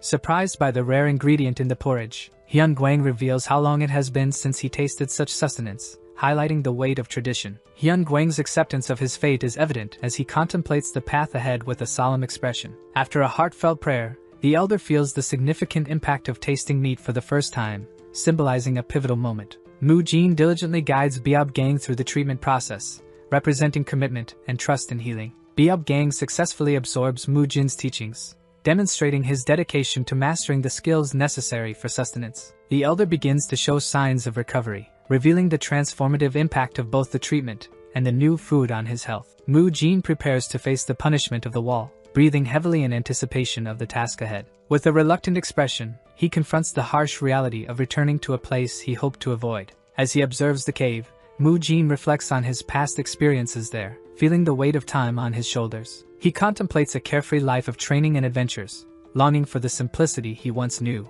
As he prepares to enter, surprise overtakes him as the elder appears unexpectedly, raising questions about their shared path. Mu Jin kneels on the ground, his eyes wide with disbelief, as a serious discussion unfolds around him. With a serene expression, the elder announces his willingness to share Mu Jin's punishment, evoking respect and surprise. Mu Jin looks at the elder, questioning the unusual decision to accompany him in the punishment. Determined yet anxious, he reflects on the gravity of his choices and the consequences awaiting him. In a moment of clarity, Mu Jin recognizes the depth of the connection between them, feeling both admiration and apprehension. Furrowing his brow, Mu Jin ponders the elder's enigmatic words about the essence of existence and the emptiness of the body. He listens intently, his eyes narrowed, absorbing the elder's philosophical stance with a hint of skepticism. A spark of realization ignites as Mu Jin understands the unexpected permissibility of reciting Buddhist scriptures. His focus sharpens as he contemplates the meaning of the scriptures he is still learning. Surrounded by ancient texts and worn inscriptions,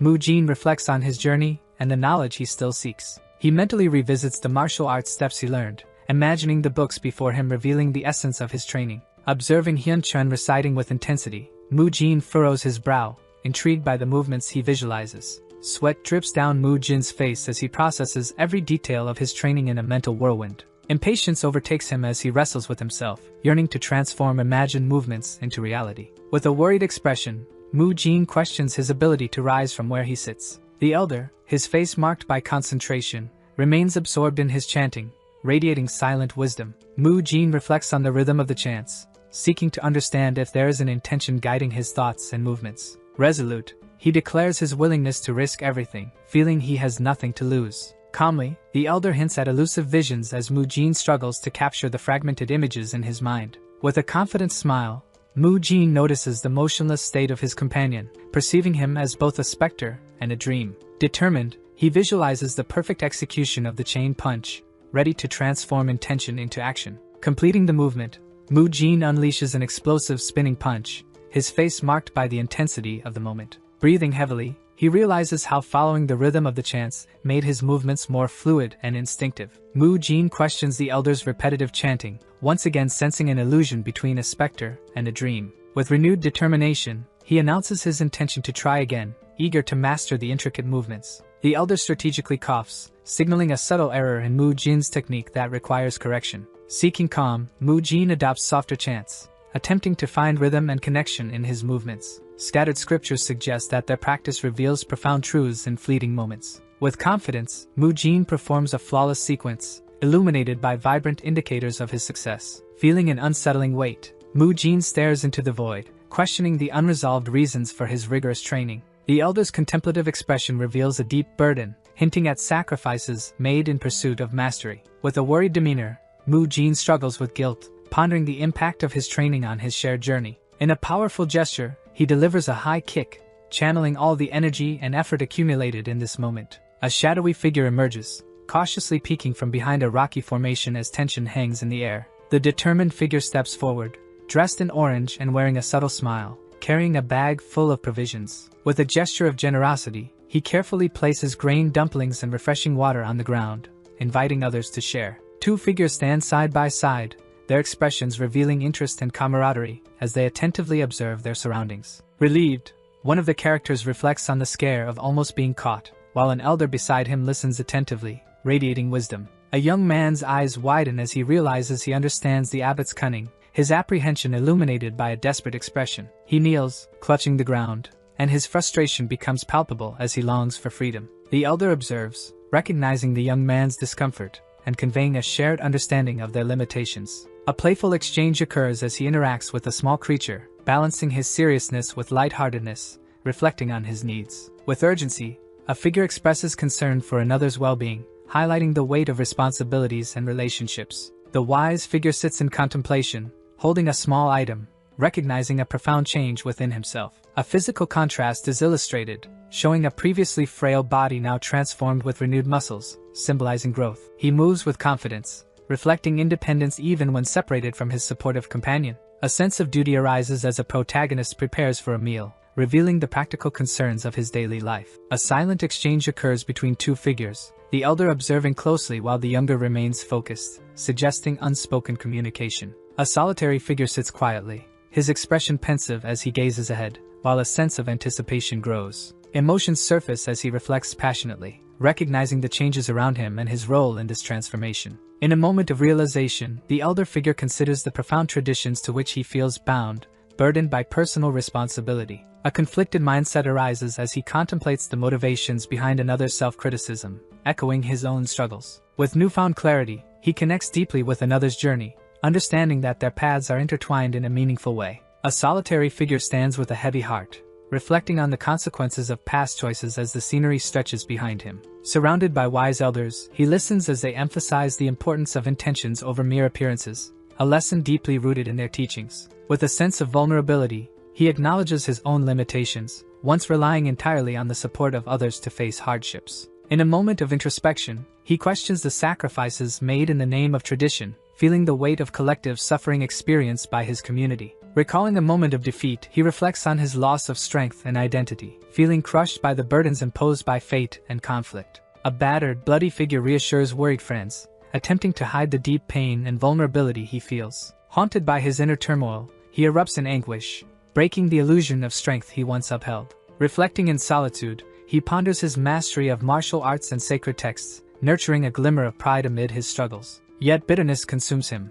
weighing on him as he acknowledges his fragmented spirit and the lost potential for growth. In the rain, an elder looks up with understanding, recognizing his stubbornness while embracing newfound clarity. Amid the storm, a solitary figure stands at the edge of a cliff, drenched by the rain, pondering the intangible essence of existence in his mind. An elderly master, deep in meditation, conveys wisdom through serene expressions, exploring the nature of perception and consciousness. 3 distinct forms, representing different stages of enlightenment, highlight the journey of self-discovery and transformation. Under the glow of realization, bathed in ethereal light, the central figure declares his enlightenment, representing a profound culmination of spiritual growth and understanding. His hands move skillfully, intertwining with vibrant energies pulsating through space, reflecting a chaotic struggle for understanding and mastery. A solitary figure in a yellow robe walks purposefully through the rain, absorbed in contemplation. Under traditional architecture, an elder with wide eyes processes an unexpected surge of energy, signaling a moment of deep understanding.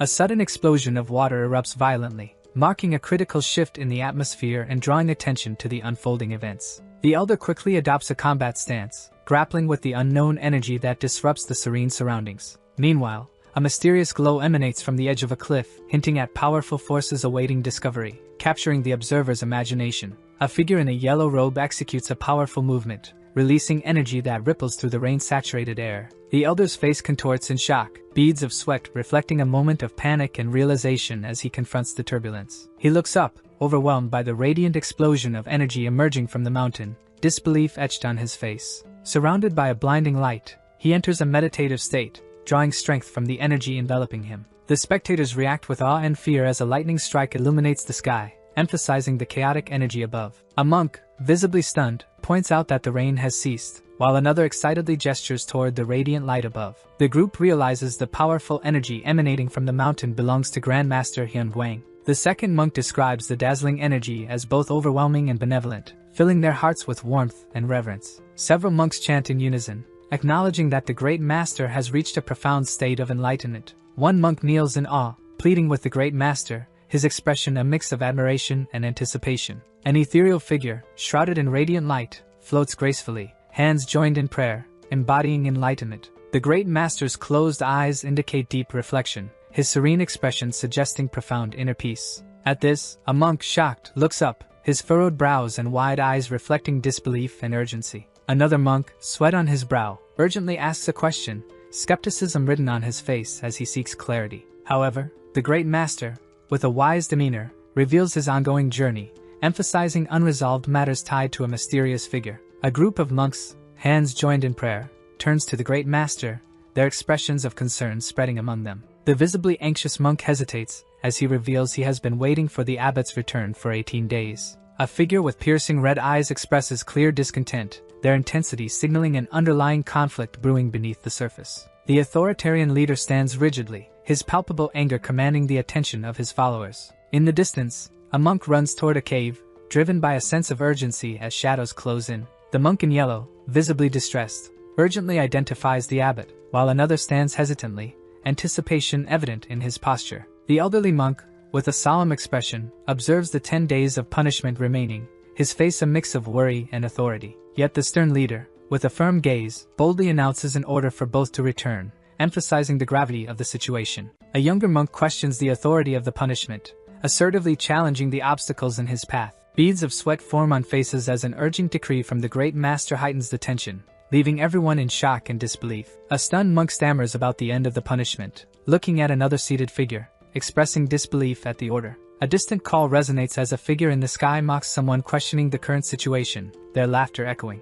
The elderly monk, with a wise smile, reassures another, explaining his food choice in a light tone, highlighting its benefits. However, the initially stern monk raises a question, probing the motivations behind the rules and evaluating the idea of physical strength for spiritual purposes. 3 monks approach, and one, hesitant, voices disapproval of the food, while the laughter continues weaving through the dialogue. The anxious monk contemplates the implications of being locked away, his sweaty brow reflecting his worry. As the door opens, a companion enthusiastically announces Mu Jin's arrival, inviting both him and the abbot inside. Concerned, he expresses relief, noting his perceived urgency, and gestures toward the abbot, who appears confused. The group prepares to enter, and a monk casually wonders about the positive atmosphere seemingly surrounding them. Suddenly, both the abbot and a young monk react alarmed, caught off guard by an unexpected and disconcerting smell. A jovial figure delights in the abundance of food before him, exclaiming his joy for such earthly pleasures. An elderly monk nods in understanding,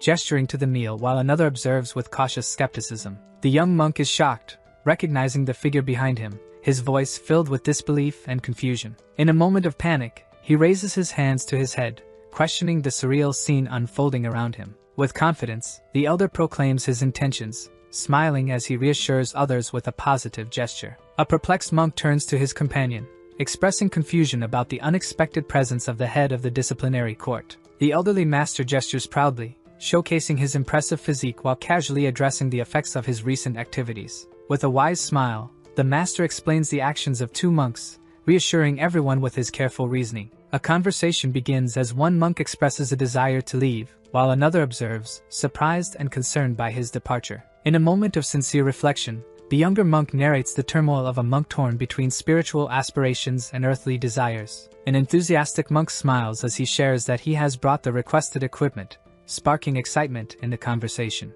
With determination in his voice, the monk confirms the new strength training opportunity, providing a sense of purpose and direction. A group of monks engages in strength training, highlighting the unexpected evolution of traditions within the temple environment. The monk expresses his intention to teach others how to use the new equipment, confidently revealing his leadership plans. Reflecting on past experiences, another monk finds joy in physical labor, emphasizing the connection between effort and personal growth. A young monk questions how to use the new equipment, furrowing his brow, revealing his curiosity and desire to learn. Another monk, arms crossed and serious, wonders about the whereabouts of his friend. His companion emphasizes that Mu Kyung is not with them, exchanging a light-hearted joke. He jokes about another's recent difficulties, illustrating the playful exchanges within the group. With enthusiasm, a monk engages with a colleague, suggesting the possibility of innovative training and collaboration using the new equipment. In a moment of clarity, a simple wheel is identified as a rubber tire, showing the blend of tradition and modernity in training tools.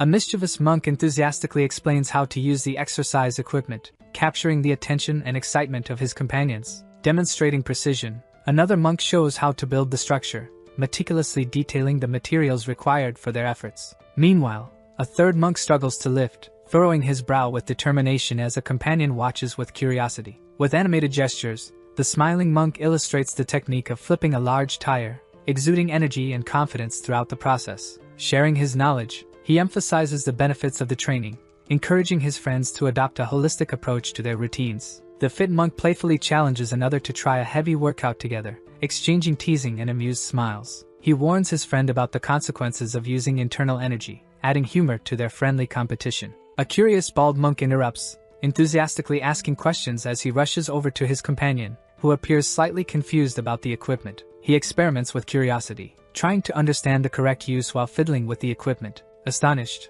the observing monk watches as his bald friend leaps nimbly, landing effortlessly on a high bar, displaying impressive skill. The mischievous monk demonstrates an impressive kick, while his friend observes with interest, both excited by the technique. A playful monkey swings above them, drawing attention with its antics as the onlookers react with amusement. Another monk, hanging upside down, receives support and encouragement from his companion, showcasing mutual motivation in this unconventional training. The scene reveals a variety of gym equipment, highlighting diverse training options that go beyond traditional methods and invite exploration. Mu Jin becomes thoughtful, reflecting on the practical use of the various tools, appreciating their functionality compared to traditional gym equipment. With confidence, a monk observes, contemplating the balance between strength and flexibility, as an aura of fire surrounds him. Mu Jin is seen working diligently within the Shaolin Temple, focused on building a promising career in martial arts. A dialogue unfolds suggesting the shared use of new equipment to aid in recovery, highlighting a supportive relationship. A young monk smiles enthusiastically as he introduces a unique training tool, eager to explain its use. The scene details the functionality of a foam roller, emphasizing its robust design for muscle recovery in modern training. An elderly master instructs with conviction, demonstrating the placement of the foam roller and detailing its benefits for physical recovery. Surprise overtakes him when an exercise provokes a sudden reaction, emphasizing the importance of focus during practice. He reassures his student, explaining that occasional discomfort leads to greater flexibility and ease of movement over time. With a determined expression, he reflects on the challenges faced by his disciples, wishing to share effective training methods widely. In a conversation with his student, the master asks about his progress, emphasizing the connection between practice and growth in martial arts. he expresses surprise at his newly discovered energy, recognizing the improvement since their last meeting. With enthusiasm and admiration, laughter fills the air as they celebrate the success of training, reinforcing their bond through shared joy and achievement. Curiosity arises as the young man questions the old master's actions, playfully suggesting an expectation of something unexpected. The master reveals a map and a letter, indicating preparation and thoughtfulness, highlighting their relationship and the journey ahead. They reminisce about past martial arts lessons, emphasizing the growth and understanding gained through shared experiences and challenges. With a sly smile, he extends a scroll, signaling excitement for the journey ahead while subtly revealing his true demeanor. A firm grip tightens around the mysterious object, bubbling with anticipation as the young man prepares for a major challenge. Exhaustion is palpable as he struggles on the ground, pleading for a gentler approach amid the intense training regimen. The strict instructor insists on maintaining intensity, accusing the trainee of laziness while emphasizing the need for hard work and perseverance. With a mischievous smile, the team leader calls others to gather, hinting at mischief and promising an engaging adventure. He sits in a meditative pose, hands joined, radiating calm and energy despite the flames around him, demonstrating his focused strength. With determined steps, he runs toward the next training destination, his expression reflecting a mix of anxiety and uncertainty about the journey ahead.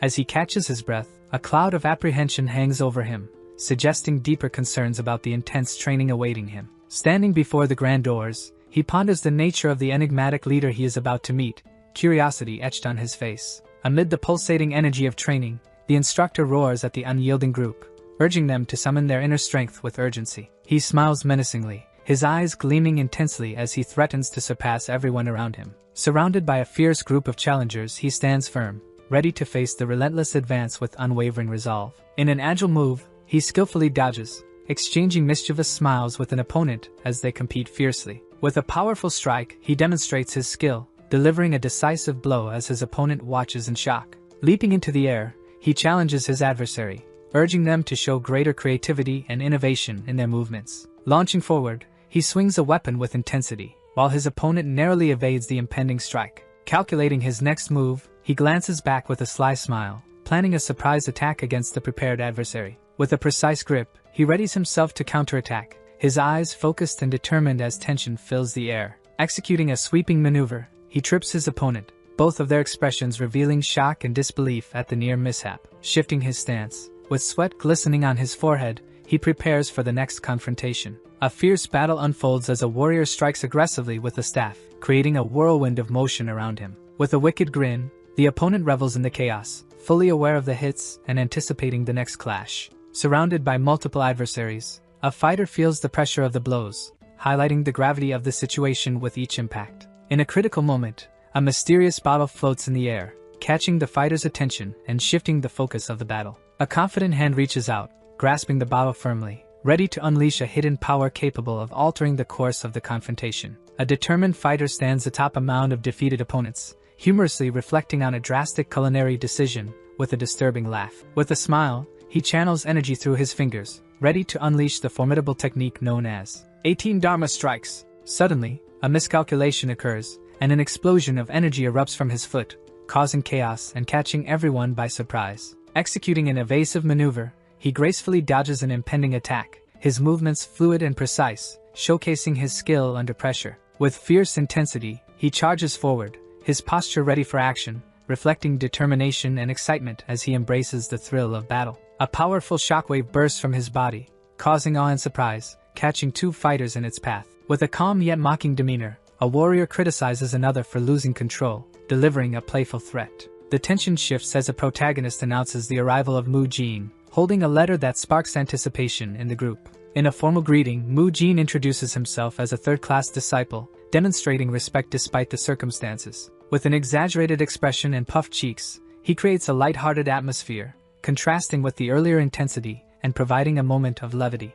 Laughter erupts as a warrior points at another's hair, mocking the extravagant style with evident amusement. With a playful tone, a fighter questions the authority of the disciples' court over his flashy hairstyle, which draws attention. Handing over a letter, an individual references past training while raising an eyebrow, curious about its contents. In a moment of honesty, the protagonist admits not understanding the true meaning of the letter, leaving the tension in the air. With a charismatic smile, the trainer reveals his opportunity to guide someone, playfully challenging them to consider his unique methods. An embarrassed protagonist gestures toward his comrade, timidly asking for clarification, while another observes with skepticism. With a broad smile and an animated stance, the instructor enthusiastically describes the fundamentals of a combat technique. The imposing figure, cloaked in shadows, raises his fist, proudly proclaiming the purpose of his team. As the shadows surround him, he warns of the dangers posed by malicious adversaries, urging vigilance with an intense gaze. He gives a stern reminder that failing to heed his warnings could lead to serious consequences. With a determined expression, the protagonist raises his hand, promising to embrace the training enthusiastically despite the tension in the air. With an anxious expression, a second figure dismisses further conversation and invites the first to take action immediately. Surprised and embarrassed, the protagonist raises his voice, questioning the abruptness of the challenge issued to him. Confident, the challenger declares his intent to engage seriously, with a competitive glint in his eyes. The instructor acknowledges the first protagonist's skills, suggesting they have yet to meet expectations, with a sly smile. He boasts of mastering the Iron Guard, showcasing his newfound determination. Expressions of shock and disbelief appear on the second protagonist's face as he recognizes the unexpected use of the defense. In a moment of tension, a clash of wills occurs as the first protagonist's movement meets the second's aggressive stance. The second protagonist dismisses the initial technique, expressing frustration at its inadequacy in a real battle. Accusations fly as the first protagonist protests the unorthodox tactic, revealing the harsh realities of competitive fighting. With a smug smile, the first protagonist swings a weapon, daring his opponent to complain about cheating. Veins bulge on the second protagonist's neck, and his eyes narrow as he sarcastically retorts about the cowardly behavior of the first. In a decisive stance, the first protagonist confidently declares his intention to take control of the situation. Frustration overflows as the second protagonist recalls the intense battles and dirty tactics he has faced. With a smile, the first protagonist observes his opponent's increasingly scarce openings, mocking the consequences of his persistence. A mischievous grin spreads across the first protagonist's face as he jokingly acknowledges the audience's admiration with a light-hearted quip. With an authoritative shout, the second protagonist calls for a pause, effortlessly managing the scene's tension while keeping focus on the situation. Lying on the ground, Mu-jin appears disoriented and pensive, sweat gleaming on his forehead as he processes recent events. Surprised, the fallen Mu-jin questions the sharp observation of others, with a touch of disbelief on his face as they converse. Anxious energy emanates from the second protagonist, who expresses his strategic patience while revealing his plan to wait for the perfect moment. Frustration fills the first protagonist's expression as he reflects on his training, struggling with disbelief at his recent performance. Determined, he suggests a collaborative effort to devise a strategy, urgency evident in his tone as they sit together. The serious demeanor of the second protagonist signals impending challenges as he draws attention to the unexpected arrival of the superior. With a mix of confusion and urgency, the group reacts to the leader's arrival, speculating about the importance of his message while preparing for confrontation. Commitment to success shines in the group's eyes, ensuring they won't miss the chance to face their opponent. The protagonist rises with his back to the viewer, flames surrounding him as he ponders how to create an opportunity. Kneeling on the ground, Mu-jin explains that he had a plan and only needed to strike at the right moment. Our video ends here. If you enjoyed it, please like and subscribe to the channel. Until next time, bye bye.